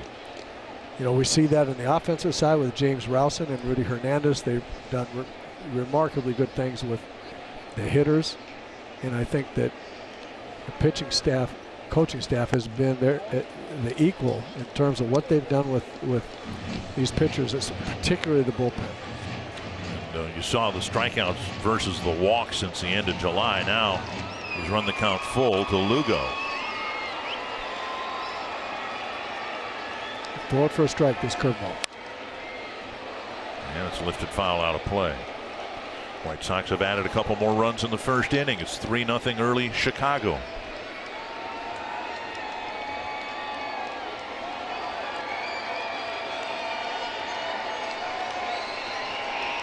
We talked about Chicago. They've got some guys that can hit over there. Doing a job against Shane Bieber so far. Hacked down the line and a fair ball. Lugo rounding first, and he'll dig for second and get there safely. A two-out double, and now the Tigers have the tying run in scoring position with 2 down.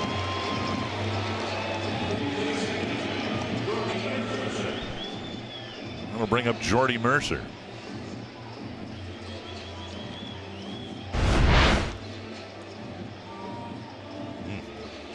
Well, that's a great pitch. It didn't turn out that way, and sometimes you have to tip your hat to the hitter. I don't know how he hit that ball on the fat part of the bat down the right field line where that pitch is located. But one thing we've seen with Dawel Lugo is that you don't know where he's going to hit the ball. He's flaring it all over the place. 3 straight multi-hit games coming into today, and another double with 2 down, and now Mercer takes ball 1.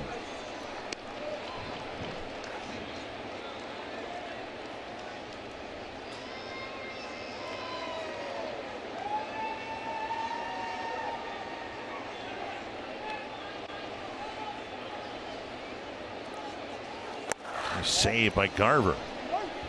Well, it looked like Duffy was ready to wrap up the 7th inning on 8 pitches.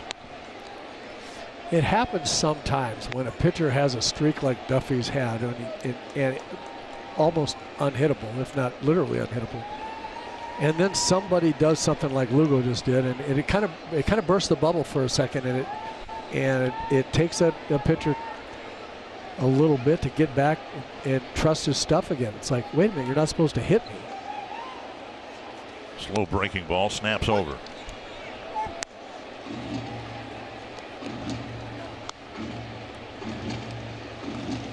Two and 1 to Jordy Mercer.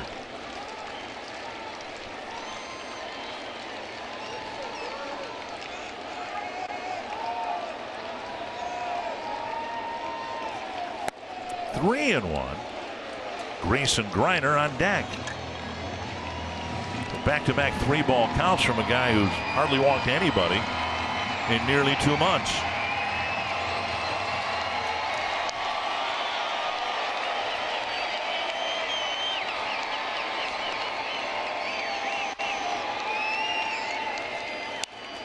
Three and 2.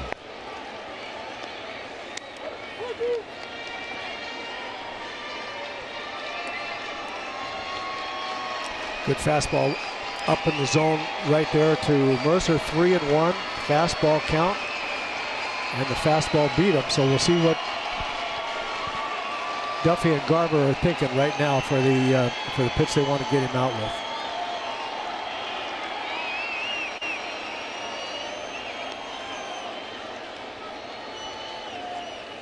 Fastball taken for a called 3rd strike.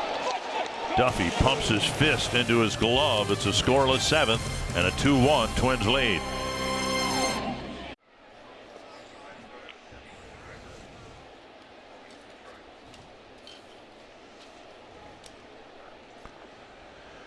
Yeah, there would be no more magic number, and the Twins could do whatever they want to do with the final 4 games of the year. Good inning by Tyler Duffy, and now Mitch Garver facing Verhagen, trying to get the ball put in play here. He struck out 3 times, and he lifts a foul, backing out of play. Mitch has just been a little out of sync today, and it happens sometimes when you get an injury, especially an injury like we were talking about with his back hip, his right hip, that prevents him from having the same swing mechanics that he normally does. You can swing yourself into being really out of sync just because you've done some things trying to play through an injury, and you get yourself really out of sync, and then you start worrying about whether if your mechanics are messed up or not. And he's just a little bit out of sync right now. He'll get that. He'll get it back, and it'll happen quickly. But after you've been out for a couple of games with an injury, as we look at Trevor May in the bullpen getting ready for the 8th inning. If you've been out for a while with an injury, you come back and you're a little bit out of sync. Well, there's one of the things they could do with the final 4 games if, in fact, they clinch tonight. Make sure that Garver gets his at-bats after a 4-strikeout night. And down. We'll bring up Polanco. Time now for T-Mobile's connection to the game. And Ryan Braun helping lead the Brewers in Christian Yelich's absence. And the Brewers now have a +6 all season long in run differential because they're leading 8-2. And the Brewers have a chance to clinch a postseason berth. They have not surrendered hope of catching St. Louis yet for the division championship. Polanco takes a strike. Twins looking for their 98th win.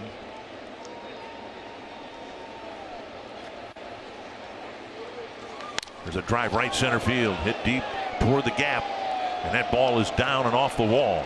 Polanco will round second and dig for third. First cutoff man is missed, and Polanco's in with a triple. Good base running by Polanco. And the Twins get a runner at third with 1 down. Excellent base running for 2 reasons. And there's 1 out. It's a great time to gamble to get to third if you think the play is going to be close or better. So he gets a fastball and puts a charge in 1 to right center.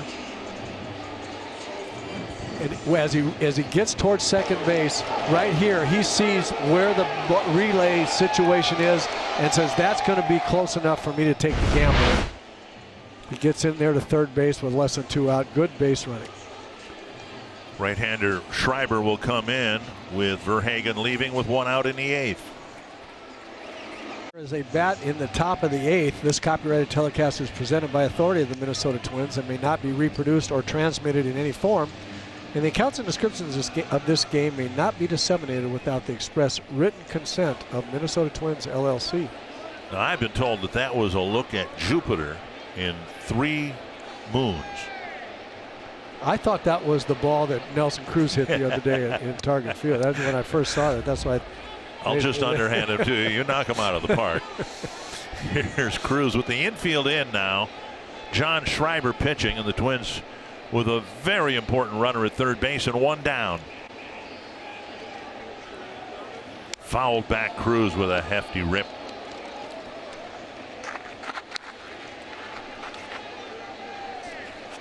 Cruz with a double and 3 trips.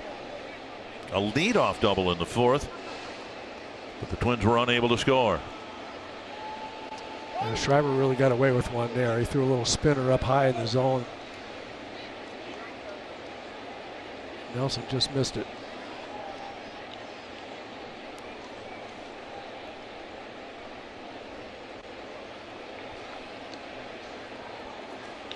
Base hit left field. Polanco trots in, and it's 3-1 Twins. RBI number 106 for Nelson Cruz.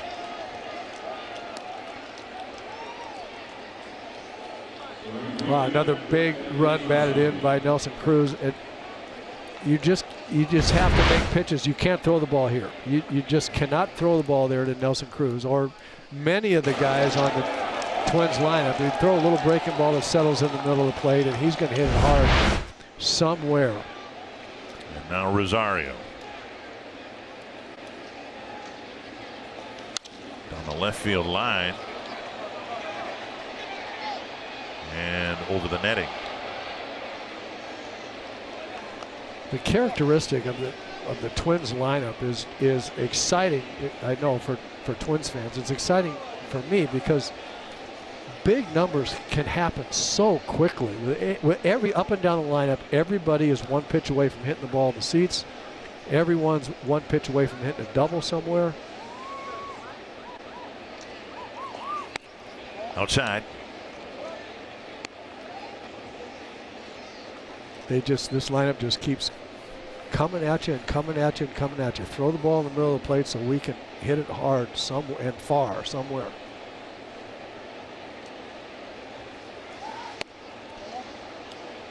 Two and 1.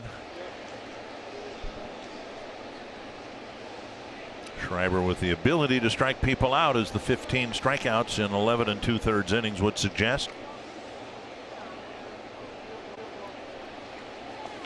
Hook foul. 2-2.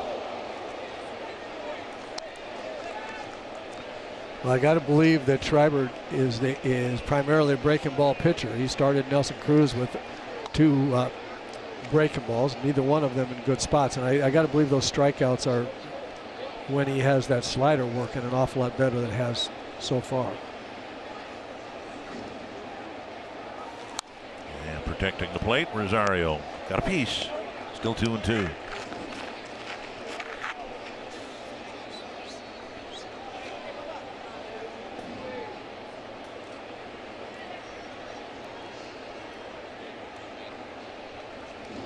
Seven hits for the Twins. And some big ones here again in the late innings. Driven foul down the left field line.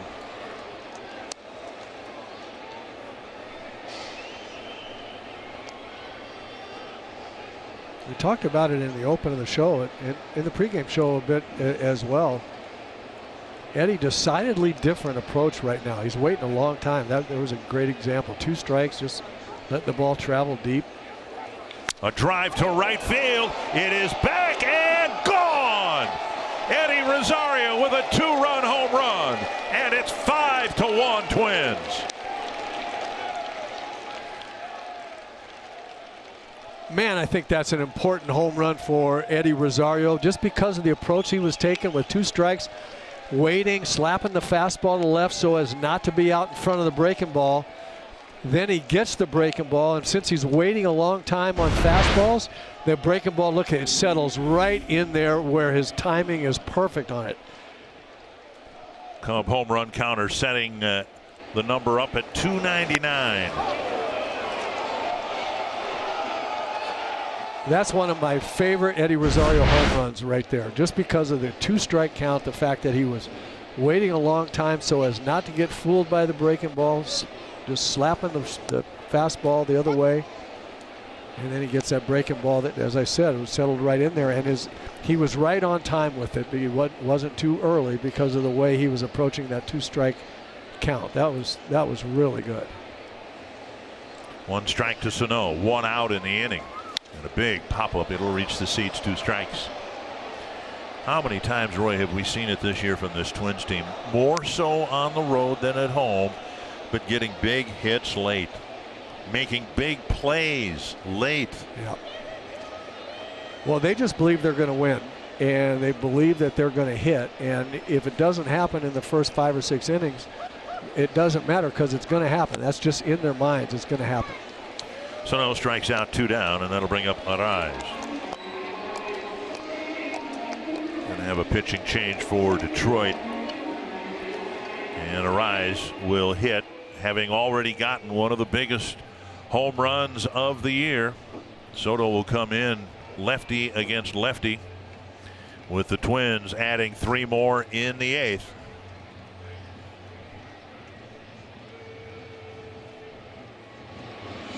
In front, Luis Arraez had not homered in a month and a half, and then in the 7th inning, after a leadoff walk, he hit his 4th of the year. Statcast AI, powered by AWS, and yeah, one of the biggest home runs. I know I've said that about 50 times, but that turned this game around. It sure did.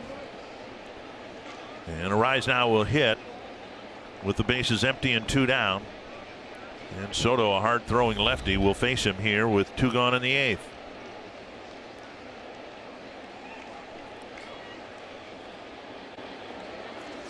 Down and away, ball 1. But you know, Arraez's home run is just another exclamation point, or another punctuation of what we're saying about this Twins team. Everybody in the lineup on a given night is just a pitch away from doing something just exactly like that. Every single guy. Fouled back. And that gives a lineup so much confidence. You ask it, or you mentioned it. They've scored late so often. They never feel like anything's changed. 7th inning, no different than this. Hey. Past the batter, the catcher, and the umpire to the backstop.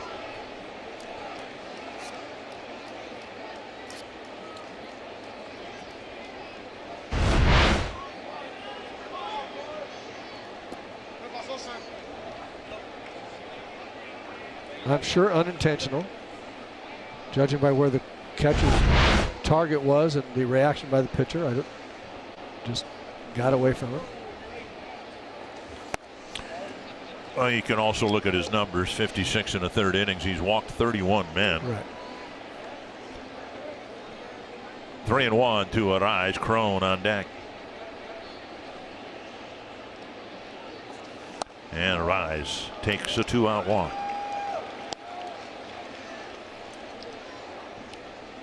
Cron will bat 0 for 3.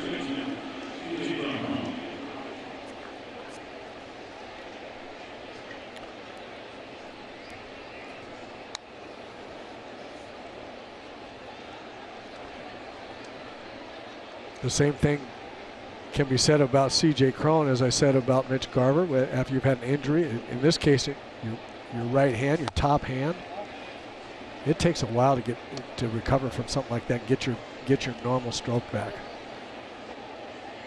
Well, again, this isn't really a new situation for C.J. It's been a troublesome thing for him to deal with going back to April. And so the hope is that through whatever treatment they can come up with, that he can swing the bat without excruciating pain. 2-0.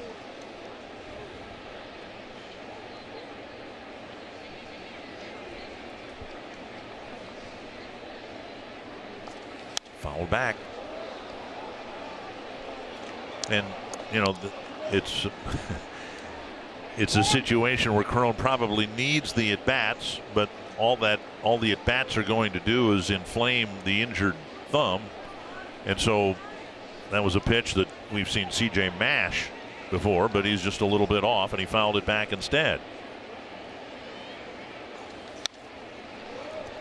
Yeah, that's kind of my point. I mean, he's been trying to work through this for so much of the season. And when it finally really flared up, he had to sit for a while, then come back and try it, and his swings off a little bit, and then he hurts it again and sits for a while, and it's just back and forth, and it's impossible to not impossible. It's very hard to find your sink at the plate in that situation. 97-mile-per-hour fastball fouled away.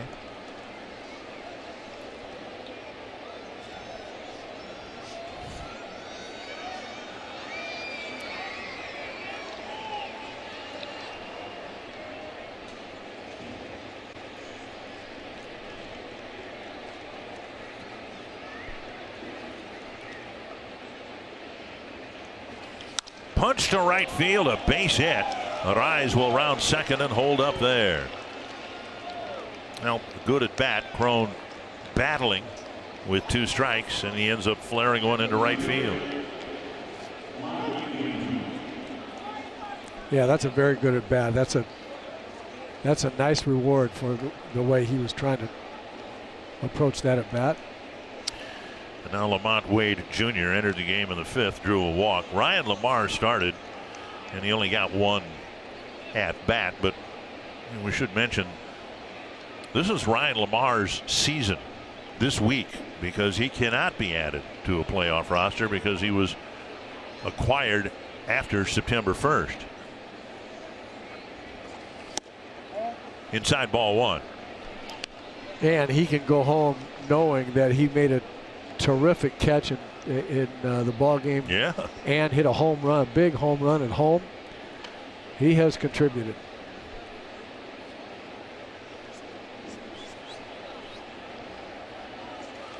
Fastball and a strike. Indians have a run on the board. It's 3-1 Chicago in the 3rd.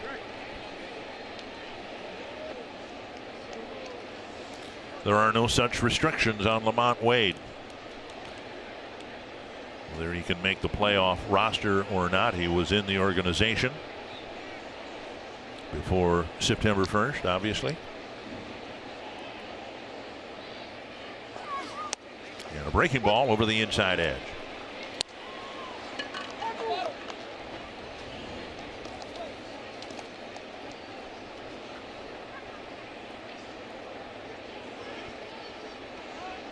Twins looking for win number 98. They cannot finish with a better record than the Yankees or Houston. So if they get into the playoffs as a division champion, they could only have the home field advantage should they face a wild card team.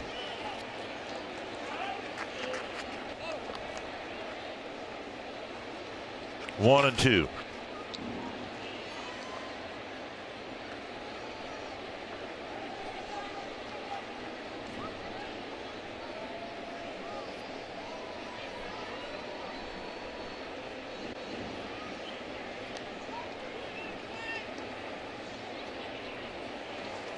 Half swing, and the home plate umpire said he went.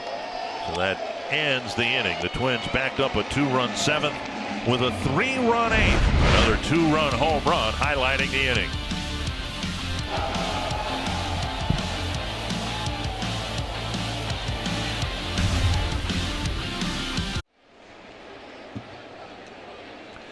Well, what a great 38th birthday would be for the Twins manager, and celebrations all around. Grayson Greiner will face Trevor May here in the 8th inning.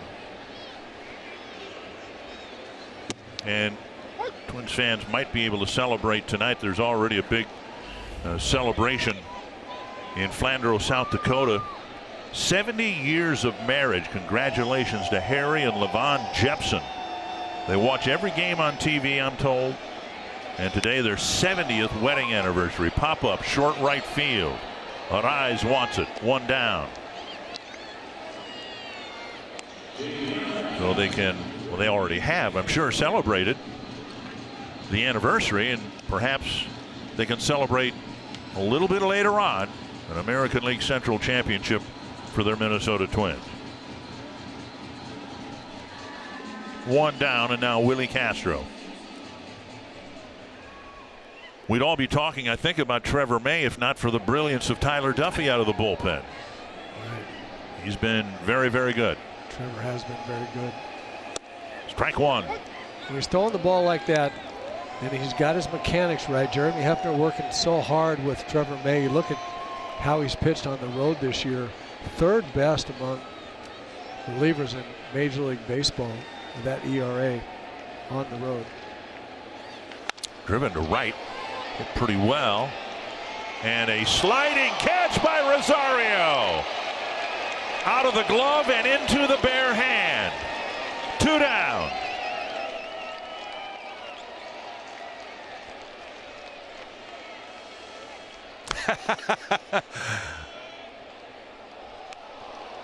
What did I just do?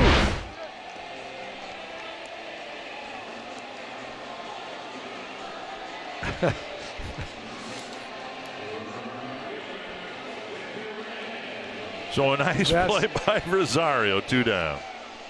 That's pretty athletic right there. Trevor May goes, man, did you see that?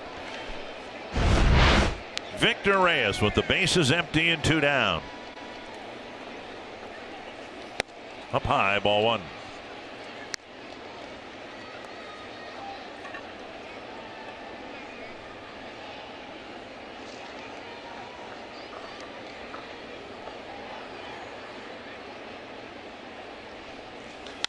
Fly ball center field. Going back is Miller.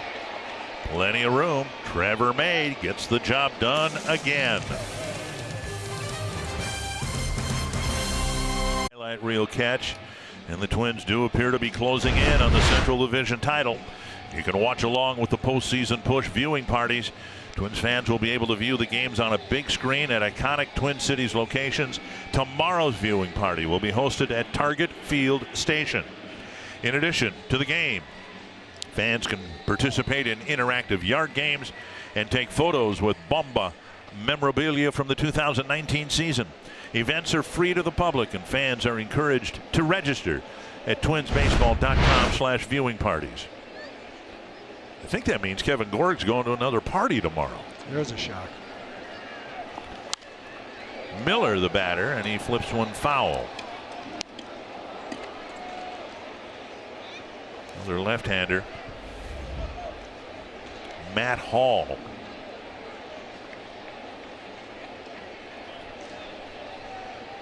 Facing Miller.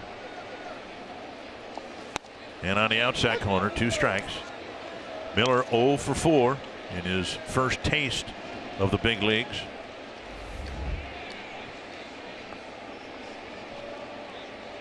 Would love to get that first big league hit. Just off the plate. Walked by his locker at Target Field the other day, and I said, "Are you enjoying this?" And he said, "I'm having the time of my life." 1-2.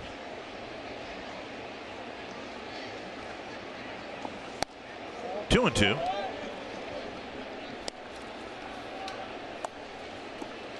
It has to be pretty. I don't know what the word is. Eye widening, star striking a little bit to come up here and get your first taste of the big leagues with a team that can hit the ball, play like this, hit the ball like this. It's got to be just a ton of fun. Just get in there and say, let me contribute somehow. Let me help some way. This team is just too fun to watch. Full count. And a strikeout for the first out of the 9th inning.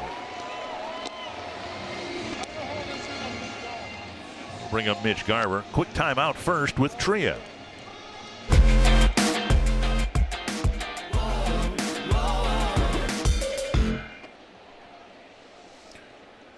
Been a frustrating night for Mitch. 0 for 4 with 4 strikeouts. Caught a good game and was good behind the plate, particularly with Randy Dobnak being so good on the mound. Yeah, I thought he called a great game with Dobnak for sure. That's the one consolation, isn't it? If you're a catcher, you can have a tough night at the plate. And I know Mitch will feel pretty good about this if the Twins win this ball game 5-1 to give up just 1 unearned run through the night. Chopper to third. And Lugo fires across, 2 down. And that'll bring up Polanco.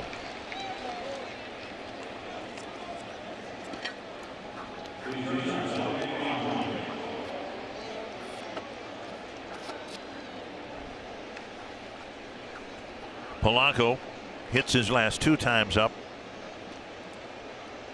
including a 1-out triple that opened the door for a 3-run 8th inning.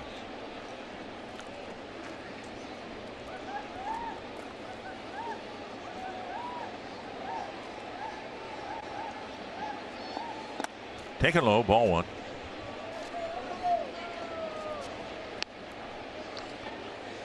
Zach Littell might get the 9th inning with a 4-run lead. 4 or more. Polanco takes a strike. Tigers have been held to just 2 hits. 2 doubles.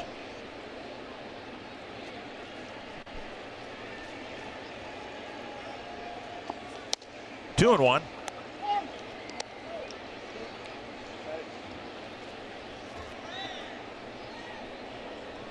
White Sox still leading Cleveland 3-1. White Sox hitting in the bottom of the 3rd. Check swing, but a called strike. 2-2.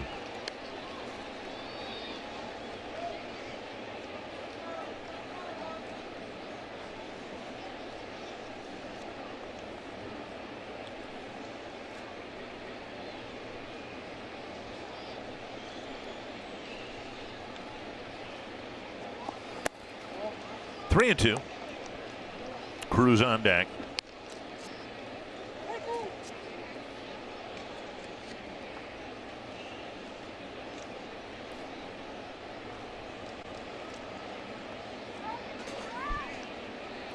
Hall really wants to get Polanco right here. The way Nelson Cruz hits left-handers, he didn't want any part of that. And he gets Polanco. A strikeout to end the inning. The Twins go down 1-2-3 in the top of the 9th.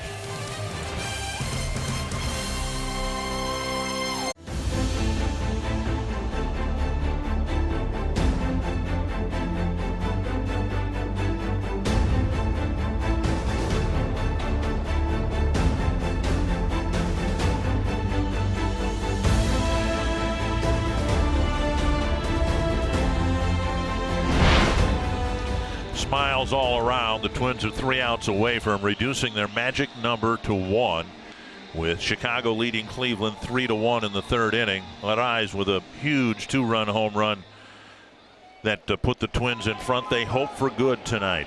And now Zach Littell will come on to pitch to the Tigers in the ninth. Castro, Harold Castro, Miguel Cabrera, and Jeimer Candelario.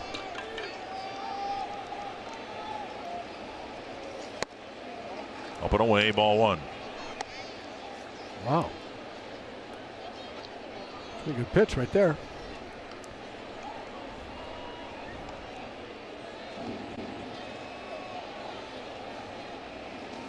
That's slashed to left. And gliding over to make the catch is Wade, one away. Critically important game for Cleveland. Tampa Bay is leading New York 2-0. And Oakland will play later on. Indians already looking up at 2 teams in the wild card race.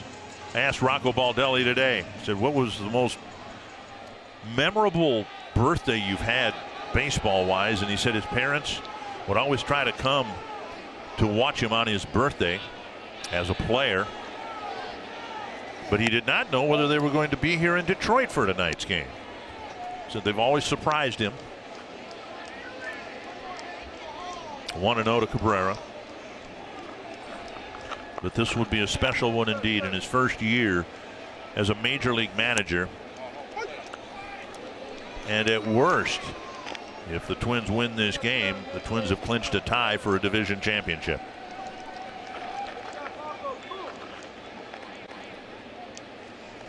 One and one. 2-1.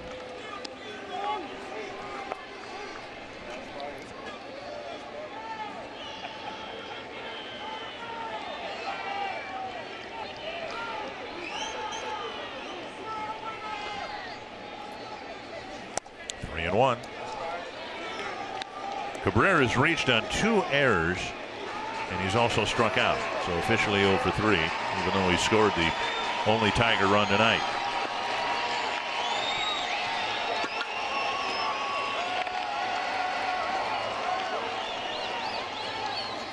And their first strike, 3-2.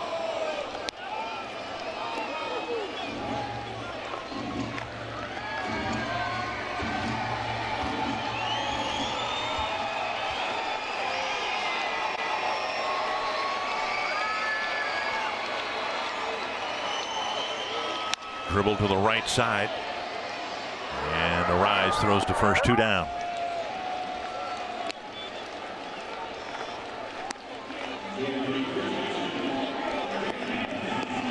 Stoic as ever. Littell's been a big part of this improved bullpen. He has made a couple of big strides forward as well, has Littell. He's throwing harder, and he's throwing strikes with more proficiency now with all of his pitches.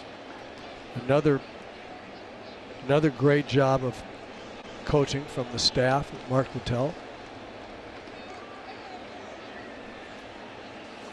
Swung on and missed.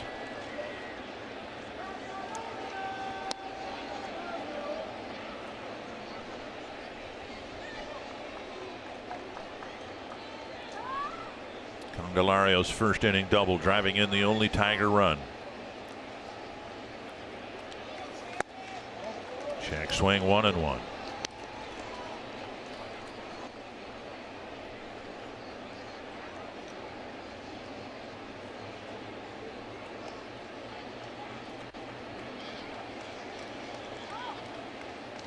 Popped up.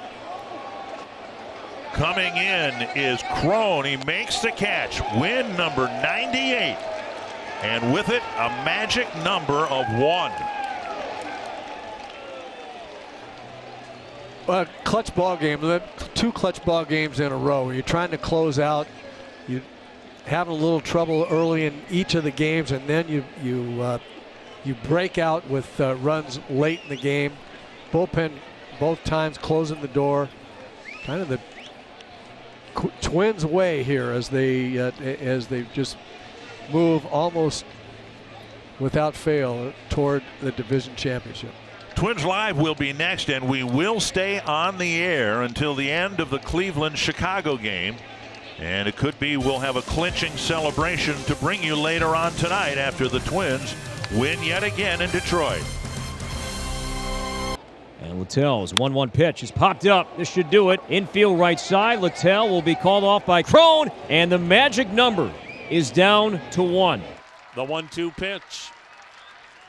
Swing and a miss. Lindor chased one down.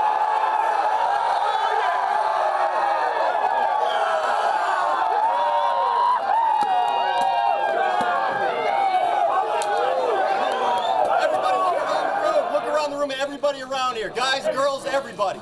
This is a team. This is a team. We're capable of absolutely anything. We're the AL Central champs.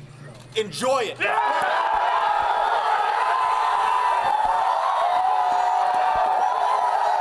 I've been telling a lot of guys it's been a long time coming. You know, it's something we've been working toward for a long time, and to bring in the pieces that we did, and to believe in ourselves like we did, and come back in a lot of situations and fight injuries the whole time.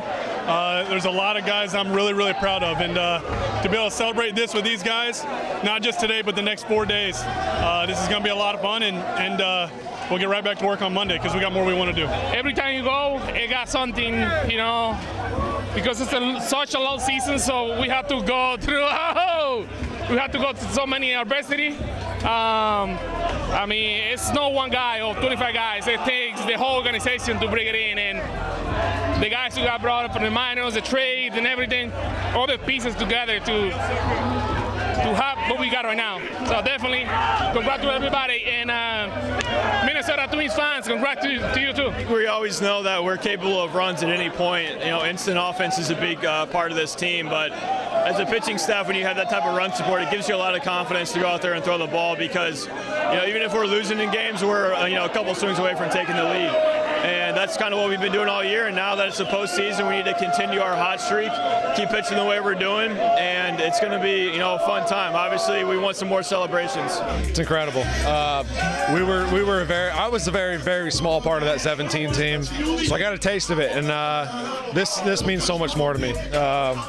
Big part of this team. I just love being with these guys. I think, we always competed. We always came out here and gave everything we had, and there's still a lot more that we need to do, but this is a good start. I mean, coming in, winning the division, that's something that the Twins fans needed. That's something that we needed as an organization, and hats off to our front office for making this happen because they brought in a special group of guys, and we are where we are because of them. The way we, take each other back, we always, like we say, we are a team, so we always play together.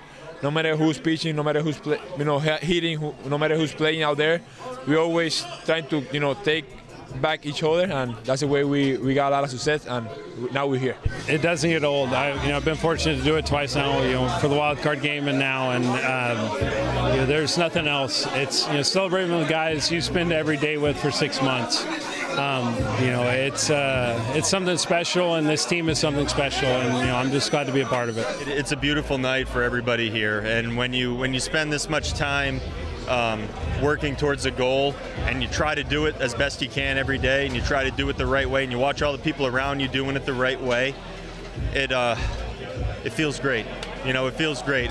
There aren't many moments where you get to sit back and, at least for a night, look at what you've accomplished and appreciate it and say thanks to people. This is one of those nights. I think that everything is starting in the clubhouse, like the chemistry that we have in here. Everybody gets along, and we're ready to play every day. We're having fun, and I think that's the most important part of the game before you go out there.